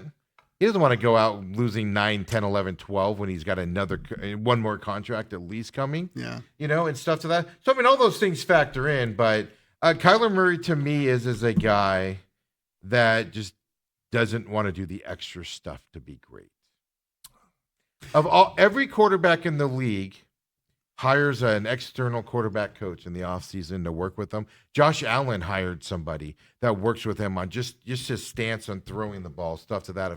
Every quarterback does it. You know the one quarterback in the league that hasn't done it ever in his career? Kyler Murray. He doesn't do the extra to get stuff done. When he faces adversity, he packs it up and he goes home. Well, let me put it like that. I don't know what you mean by, I don't know what constitutes extra, but when I was at 12, Kyler would have his whole team, his whole receiver group, he'd pay for them to come and he does that stuff. Yeah, and he did. So, but that's neither here nor there. I just think from what I've been able to, and this is just me again, from what I've been able to gather, everything has come so easy for Kyler because he's always so athletic. I mean, he's a high school star in Texas. Are you kidding me? He set records that are just gaudy and unbelievable. And you know the litany of great players that's come out of Texas. Mm-hmm. And so then he goes on to college, starts at Texas A&M, transfers to Oklahoma, and he's a Heisman Trophy winner. Yeah. I mean, there he is playing Nick Saban in Alabama in the semifinals of the national championship playoffs. And so now he comes to he's a number 1 overall draft pick in the NFL. But not only just that, he's the 9th pick in the first round in baseball. So that speaks to this kid's athletic abilities and talent. Don't question that at all. And so I think that what really caught him by surprise is that all that stuff I was able to do in high school and college, it doesn't work here. That's why he hit some adversity, right. And he's like, not only that, but he's now fighting people that he could outrun. Yeah. He's not outrunning. That 300-pound defensive lineman's catching and running him down now. Yeah, I think it's more those linebackers they're able to get to him before he could turn that corner and stuff. So I think the adjustment then became him. It had to be. It was incumbent on him to make those adjustments. But at the same time, I think the Cardinals did a disservice to him once they finished that once DeAndre Hopkins went down, because they were 10-2 people. Yeah. They were 10-2. Yeah. And they never played. He's never played with another receiver quite like that again. Because as you all know, D Hop missed the first 6 games. I will put the Cardinals have mismanaged Kyler Murray to the nth degree, to the point of that clause in the contract. That just turned everybody against him. Absolutely. The Cardinals have completely mismanaged Kyler Murray, and I believe he needs a change of thing to kind of get a fresh start. Right. But at the same time, let's say that happened to Joe Burrow.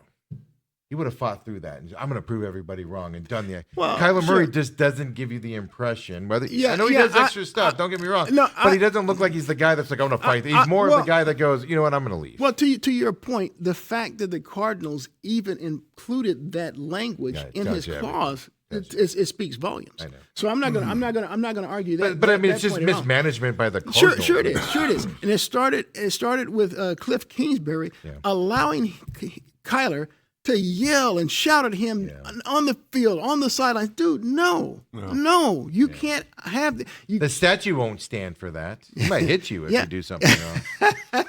well, Coop, and the other thing, and I said this whether it was last week or yesterday, the fact that if I'm a general manager these days, I'm trading most of my draft picks. That's what I say. I want guys that I know have went from that college level. I don't care how good you are in college. I don't care because I don't know what your transition's going to be.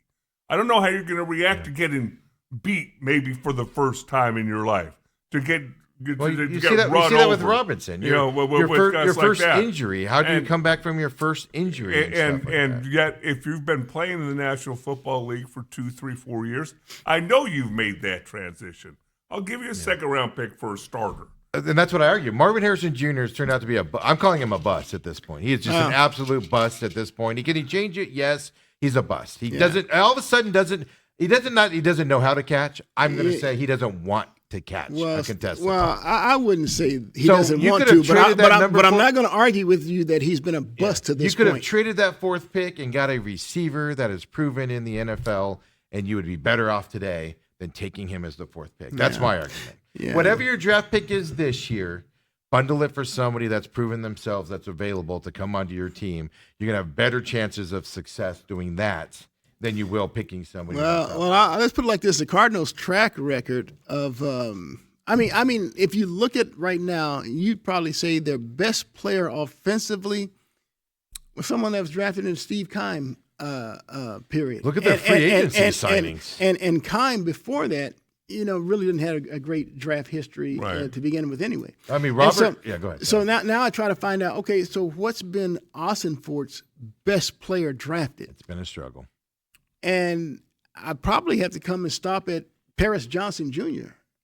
And who was McBride drafted under? Keim. The previous time. Okay. Was Paris Monty draft pick 3 years ago? I thought he was before that. No, it was Monty. It was Monty. Yeah, no, it's been terrible. See, that was a draft that Monty came in his first year.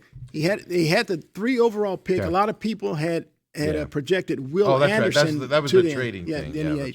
Yeah, that's right, because Will Anderson could have been on the defensive side. Well, of course, I was trying to get the Cardinals to draft some guy named Bijan Robinson in that draft, But hey, and Robert says, if you're going to show Monty the door with Gannon, the talent. If you're not going to show Monty the door with Gannon, the talent evaluation process needs to be improved. I'm not saying Monty's perfect. I'm not saying Monty's perfect at all. I'm saying he made a mistake with his coach's hire. You can fix that. Yeah, I do believe sometimes GMs need to go, but I am too close to Monty. We sit by Monty's mom, his parents, and his family. Oh, okay. Sweetest Bruce. She is the sweetest lady you've ever met in your life. And everything like that. So I'm a little too close to Monty. And I told him after the game, I said, I looked at him and I go, hey, we're going to see you guys next year. And the dad literally goes, yes, kind of watch me when I do this. But his dad goes, oh yeah, definitely, you'll see it. Well, Monty's not safe. Monty hasn't been told what his future is, or at least Dad doesn't know about it. That's the reaction that he had. I would agree with you. I would definitely bring Monty back. I just think, they did it with Keim. Generally, okay, we made a mistake here. Monty's first time being GM. Let him fix that mistake. Okay, this is the type of coach I need. But Not is that if you look back on it and go, hey, we let Keim hire another coach, is that a good thing or a bad thing? Well, Well, there was a lot of say what you want about Cliff Kingsbury. There was success here at times. well, again. Till December came. Again, yeah, you're right about that. Every season except his first, the Cardinals had a winning record until they went into December. Yeah. And they nosedived, and so that became the narrative. Yeah. But then when they went out and got some playmakers, they were 7-0, 10-2. I'm at the game where the Cardinals can beat the Packers to go to 8-0. Yeah. And they're on like the doesn't turn around. They're on, AJ Green, dude. What is your problem, man? I mean, dude, he's like looking at the scoreboard straight ahead. I've heard at the big screen. I've heard that Kyler gave the run signal to everybody. I've heard every excuse. I've heard he didn't turn around. He missed the signal. I've heard everything in the book on the excuses on that play. But bottom line is, even if it is the run signal, you turn around and look for a ball. That's my whole point. That's my whole point. You don't not run your route and turn around and look for the ball. It's fourth down in game. Yes. It's fourth down. Even if the play's not calling for me, I'm going to look back to see if we score. Especially with a quarterback that's known to scramble quickly. You don't know. He might not even still be there. But despite that, they were still 10-2. Yes. And before D-Hop went down. And it just bothers me that the Cardinals have lacked the I don't want to call it ambition, but I don't know what it is the word I'm looking for. But whatever they've lacked the ability. How about that? To bring in, difference makers, playmakers. Instead, they have tried to make Kyler Murray the savior. No. Add some dadgum playmakers to this frickin' team offensively. That's also why I think you need to get rid of Kyler Murray. I can't figure out, and I've heard both sides of this from people close to the team. I can't figure out if they're placating. They've just placated to Kyler all these years because you have to. Because that if you don't, Kyler's going to pout. Or if they're you can't run a football team if you're going to allow the inmates to run the lean toward the side of they've always placated. But then the rumors are now Kyler has to have a say in who they draft, and they told him no. Well, so you're not placating to your quarterback. Well, good. But look, and I'm so far removed because I'm no longer with the media anymore. But I heard so many good things. You're here, Coop. I heard so many good things in the offseason about Kyler Murray. What you hear about him not working, that's actually false. He actually works really hard in the offseason. Yeah, but I just thought that he was putting all this. I'm reading how he's putting all this extra time with Marvin Harrison so they can get their chemistry. That was the narrative going into this season. Yeah, I'm hearing all these good things. I'm like, great. The guy's now been a leader. He's been and look. You should have been 4-1, but even if with that being said, you have to beat the Titans. You have them beat in that game. Yeah. You're 3-2. Here's this what I find myself wondering: if the Cardinals indeed beat the Titans on that day and they move the record to 3-2, what happens? Is Kyler still playing? What happens? Okay, hey, yes, I'm going to pull a power play here. Okay, we've spent 40. Move on. 3 minutes. Okay. Talking negative about the go. I got one more thing. We got some positive things going on around here. Hold on. Before you get to that. Like what? Hold on. Before we get to that, there'll be no positivity in this moment right now, except for Jonathan Gannon. Jonathan Gannon was asked yesterday in his press conference about his team. He's not going to talk about the 29 snaps Marvin Harrison Jr. took with only 3 targets on Sunday for a number 4 pick. Let's see what Jonathan Gannon has to say about his team. Yeah, it does, Greg. It really does. I think, though, I believe in what we do. I believe in our process. Like I said to you guys a couple weeks ago, I believe in this team. Yeah, the results haven't been there, but I haven't lost confidence. I really haven't, and not to say that we haven't tweaked things during the year. Obviously, we had to play. We have had to play with different people. That's part of the game. We'll look at everything that we're doing when it's time to do that and make adjustments, because you're right. I always say, I'm not going to keep going down doing the same thing, so I got to look at everything, and you know, Craig, like I take it on the chin. I'm responsible for everything that goes in and out of that building. So ultimately, that's my responsibility. Well, How can you sit down yesterday and go, I still have faith in our process? yeah, he may still have confidence in the team, but I don't have confidence in him. That's the a big problem. deal. That's my point. Is he's continuing with that same narrative? That just goes to my point of where's the inspiration? Where's that inspiration that things are going to change? And then you look at it, right? They were 6-4 last year, Yeah, at this time. and now before they've the won break. 5 Yeah. games since. Yeah. You can't bring them back just based off of that failure across the board. And the fact that don't make any change. If he would have made changes this year, I'd be like, all right, he's been trying to figure it out.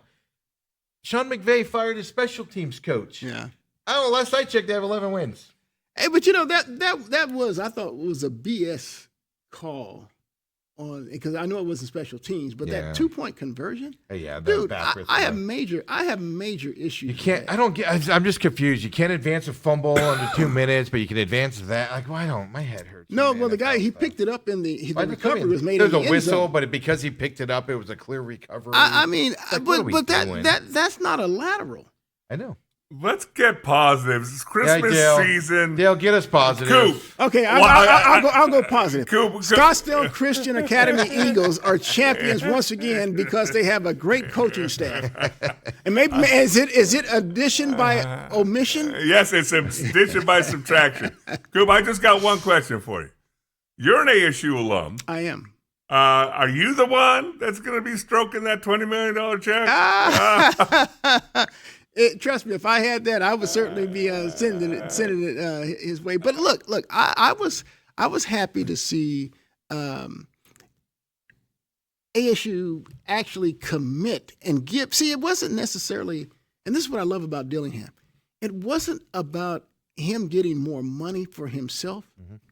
He's so into making sure that his coaching staff is properly compensated, and he's so into seeing if he can get better NIL deals so Texas Tech doesn't have a booster that can get them over the hump. And while he could get from the ASU administration getting more compensation for his assistants, that administration can't help him with the booster part. I mean, I know that there's some. And look, I love Dillingham. Maybe he can get James Harden to come out. Maybe he can get Phil Mickelson to come out of pocket. I mean, look, there's some pretty wealthy alums that could. I'm get sure back. there's some business people. Yeah. Okay, and here's my someti- point though. Okay.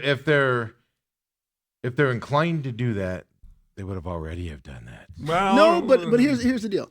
ASU had a guy named Todd Graham who I thought was the ultimate salesman. Oh, I mean, he could get you. I mean, I would be. Dr. Crow's a hell of a fundraiser, but he doesn't fundraise for sports. Yeah, but I'm telling you, Todd Graham was amazing. But let me tell you something. I've seen Dillingham take that energy even above what I saw with Right. Todd Graham, and that's saying something. So I think Kenny can actually get. I mean, he's so energetic. He's so everywhere. I mean, Todd Graham was everywhere. He was at every speaking engagement. He didn't By the turn way, those down. He was Todd kissing Graham, bait. another guy from this area, wanted to be here forever, type of a situation. But His not family to was stay. from here. No, he didn't go to school there and stuff to that effect. But same type of an energy and stuff like that.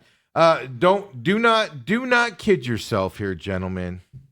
And Chris Cartman has this reporting as well, and I'm just telling you. We were dangerously close to losing Kenny Dillingham to Michigan. I don't believe that for 1 second. Michigan I don't believe wanted that for 1 DeBoer second. first, and they were just hanging on to that side of things. And if this deal wasn't done, we would be without a coach. Well, And it took them how long to negotiate this with them? Yeah, but This is you gonna be a also got to simple remember. You also negotiation. got to remember this. Todd Graham got fired. Yes. Todd Graham got fired. Well- Kenny's going to get fired if he doesn't perform. Well, also, hey, let me tell you something. Now, if you go by the narrative, the rhetoric out there with Todd Graham, he was just I'll say tyrant. Todd He Graham. Yeah, wasn't- he's not a nice person. at times. I'm just trying to. That's Yeah, what got, those are things it got that him you're fired hearing. from Hawaii. If you don't know, go to what he did in Hawaii, and he did that here as well. He was So, not a nice man. At times. You know, he as positive as he could be as great of a salesman, as great of a ambassador that he could be, he also had his dark side. And that giant jerk. Yeah, So so we're that- trying to stay positive here. Yeah, Coop. yeah. So that Giant dark side jerk. led him to getting fired. I don't think that Dillingham has that dark side. No. So we're gonna be okay there. But I just have a fundamental problem, and it's across the board, of universities continuing for their sports programs. We're talking $billion entities, folks. hey, And asking stop. asking your people that are already buying season tickets to invest more in your program just for the goodie of the program being good. Okay, Loosen up some of those push strings, Dr. Crow. Hey, before I allow you to change the subject here, I want you to go back and explain to me why you think Dillingham was that close to going to Michigan. Dillingham, if he didn't get what he wanted. Chris Carpenter reported on it as well, by the way. He actually reported on it and everything. You were dangerously close to losing him. Closer than you think you were. See, then that blows me away. That statement blows me there's away. two things here. Number one. No, I'll Number tell you one, afterwards. Steve and the like, and I don't like it either. We can bitch and moan about the NIL and this is no guardrails and it's ridiculous and it's out of control and blah, blah, blah, blah, blah. Us old guys can bitch and moan about it all we want. Sure. But if you want to play college football, if you want to be in the game, that's the way the game's being played right now. You got to pay to play. You know, and it's like You mean to tell me that the Arizona State University, Dale, doesn't have $20 million laying around that they can pump into the program? They're already doing that. They're already doing that. They Another need more. 20. They Raise your need tuition. more. But No. Look, every school per the NCAA was given a budget. You can't exceed that. So now, but you can have boosters that can. I know. But see, it's like the uniforms, Coop. I've always said this. They're not doing 12 different uniforms for you or for me, for Steve. They're doing it for 18, 19, 20, 21-year-olds. The NIL, we don't agree with it because we were brought up in a different era. But the guys that are involved in it, that's the way the game's played today. Sure. So if you want to have a successful program, as you pointed out, Texas Tech came out of nowhere. Because of their booster. Yeah, because somebody decided, hey, let's make us a powerhouse. Yeah. And so that's the way the game is being played today. I agree with you. I like the fact that Kenny Dillingham, yes, I think he got a little bump. Yeah, and then maybe another year I think it was or two. $1.5 million or something. Yeah, but that wasn't his main right, causation. exactly. It was taking care of the staff and things like that. Yeah, it's just I'm just telling you, it's sad. But we almost lost Kenny. look. And if we would have lost Kenny, this would have set back the ASU program to levels I don't know if they would have been able to recover. First of all, out there, I disagree with him. I disagree with Cartman. ASU was not close to losing Kenny Dillingham at all. And secondly, they were negotiating with them for months. The next thing that I'm most interested in is to see the transfer portal, which opens on January 2nd. And I guess it stays open for a couple of weeks. I'm anxious to see the players that Arizona State is able to bring in and where Sam Levitt winds up. Well, and to think of this, January 2nd, isn't that when they play their bowl game? No, they're they're the 30th, 31st. Oh, it's a holiday bowl. Arizona's playing. Yeah, Arizona's on that January day. 2nd. But I think that was a dig there. On Arizona. Well, we're still waiting on him to tell us when. Text to come in here. But in all seriousness, it's. Well, I mean, there's a lot of stuff wrong with college football, but Kenny Dillingham's what's right about it, and we get to keep him here and stuff to that effect. But it is a play, and I'll give Dr. Crow, which I'm not a guy. He does great stuff on the school side, fantastic the fundraiser, side. all of that. But he needs to get his head around how much sports can help. Pac-12 went away because of his "we don't do this" attitude. Him and Ray Anderson famously said, "We don't do NIL here," when it first started coming out. Right. And you've got to get in on this bandwagon. You got to bite into it. You've got to get money there for it and not do it. They negotiated reportedly for several months to get. Isn't this a no-brainer deal what Kenny Dillingham got? If you want to compete in college sports, this is a no-brainer deal what Kenny Dillingham got. And it took him months to put it together, reportedly. That's where you're still disappointed in this process. This should be the starting point of negotiations right now, moving forward. ASU's got the money. Knock it off. Invest in your sports programs. or fall back and be in a an AA program or whatever at that point. 'Cause that's what you're headed to. Hey, you know what shocked me? I was reading where Molly Miller, her ASU women's basketball team is Undefeated. 14-0. Are you and kidding they're me? now and I don't know the level of competition that they played non-conference wise, but I mean 14-0 is still. I don't care 14-0. who you're playing. 14-0, like Arizona being undefeated, men's side is impressive, right? And all those guys. Oh, well, 14-0. That wouldn't surprise me. She hasn't lost going back to the very, very beginning of last year at GCU. Here's the other side of it. GCU, President Mueller was all like, well, she looks every year. We want somebody that wants to be here. As of last time I looked a week ago, they'd only won one game this year on the women's side on that side. Be careful what you wish for there, President Mueller of GCU. Yeah. So hey, I'm going to give props to Molly. I mean, look, I was totally unaware of that. And they're fun to watch, too. Like right? we talked about it last week with the men's program. Yeah, they lost. Oregon a State. horrible loss. How'd they Oregon lose to State. Oregon State? That's a terrible team, and that's the problem. They were making the run up the net rankings and going to Big 12. They're going to have to beat a good Big 12 team. Yeah, they beat two SEC teams on the way to hung in there with Gonzaga. Yeah, I'm like Oregon State at home. Yeah. And they were down early in that game. Had to come back. It's just that was a painful loss. But these guys are still. They came back in that game. I watched it later on because I was at the Cardinals game. They came back. They fought hard. They came back at the end. It's a fun team to watch. A la the Suns as well. From that side, I say Dylan. Your buddy Dylan Brooks there is targeted by the NBA. What did say you? They're watching him closely. Well, he brings it on himself, just like Draymond. Well, yeah, but I'll tell you what.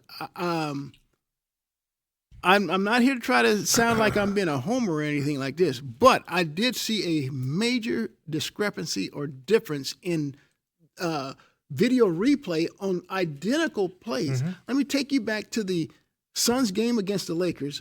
Brooks hits a three to put the Suns up 114, 113 with 12 seconds left. LeBron gave a little jab like that in his chest.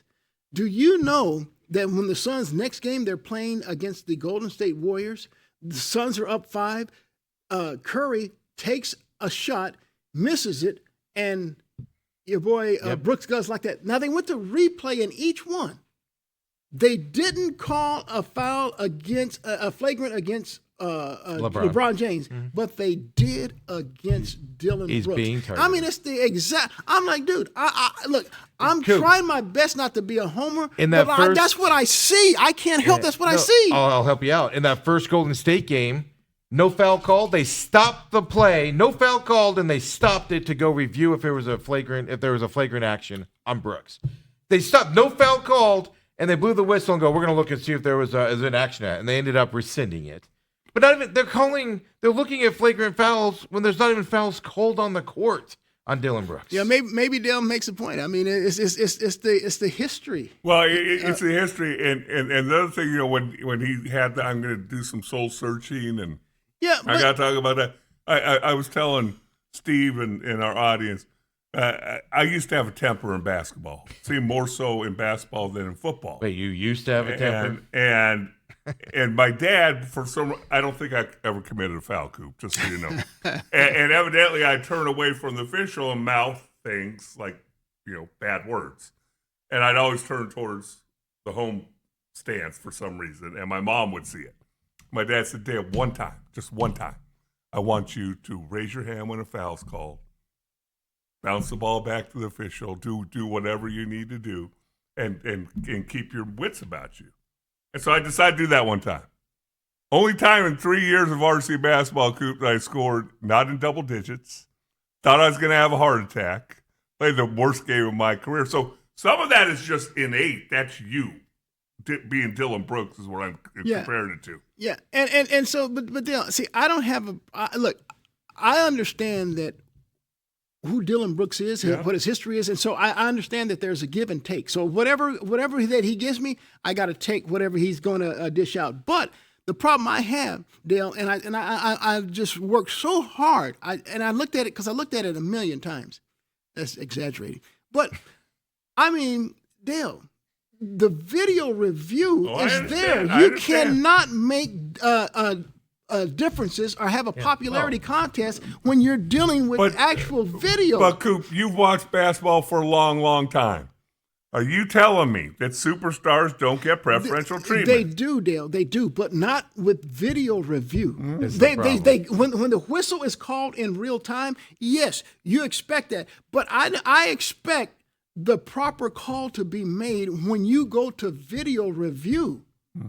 But so my problem with video review is especially in that first Suns Warriors game, these games are unwatchable. They stop stuff for no reason to go to video review, and the refs got to tap on the mic, get there in front, lean in, with this way too tight shirt to make them look buffer than they are, and they got to go. We're going to video review here to look at something stupid we didn't call on the court, and then 5 minutes later they come back and they go, yeah, we were wrong, or we were right. We need to call this here. It makes it unwatchable at this point. It really does. Okay, It's haven't just kinda said all that. They're sitting here at 15 and 13. Yep. Battling for a playoff spot. They got the Lakers tonight. Well, don't forget to mention. We got to mention Jalen Green's update. It waits 2 to 3 weeks.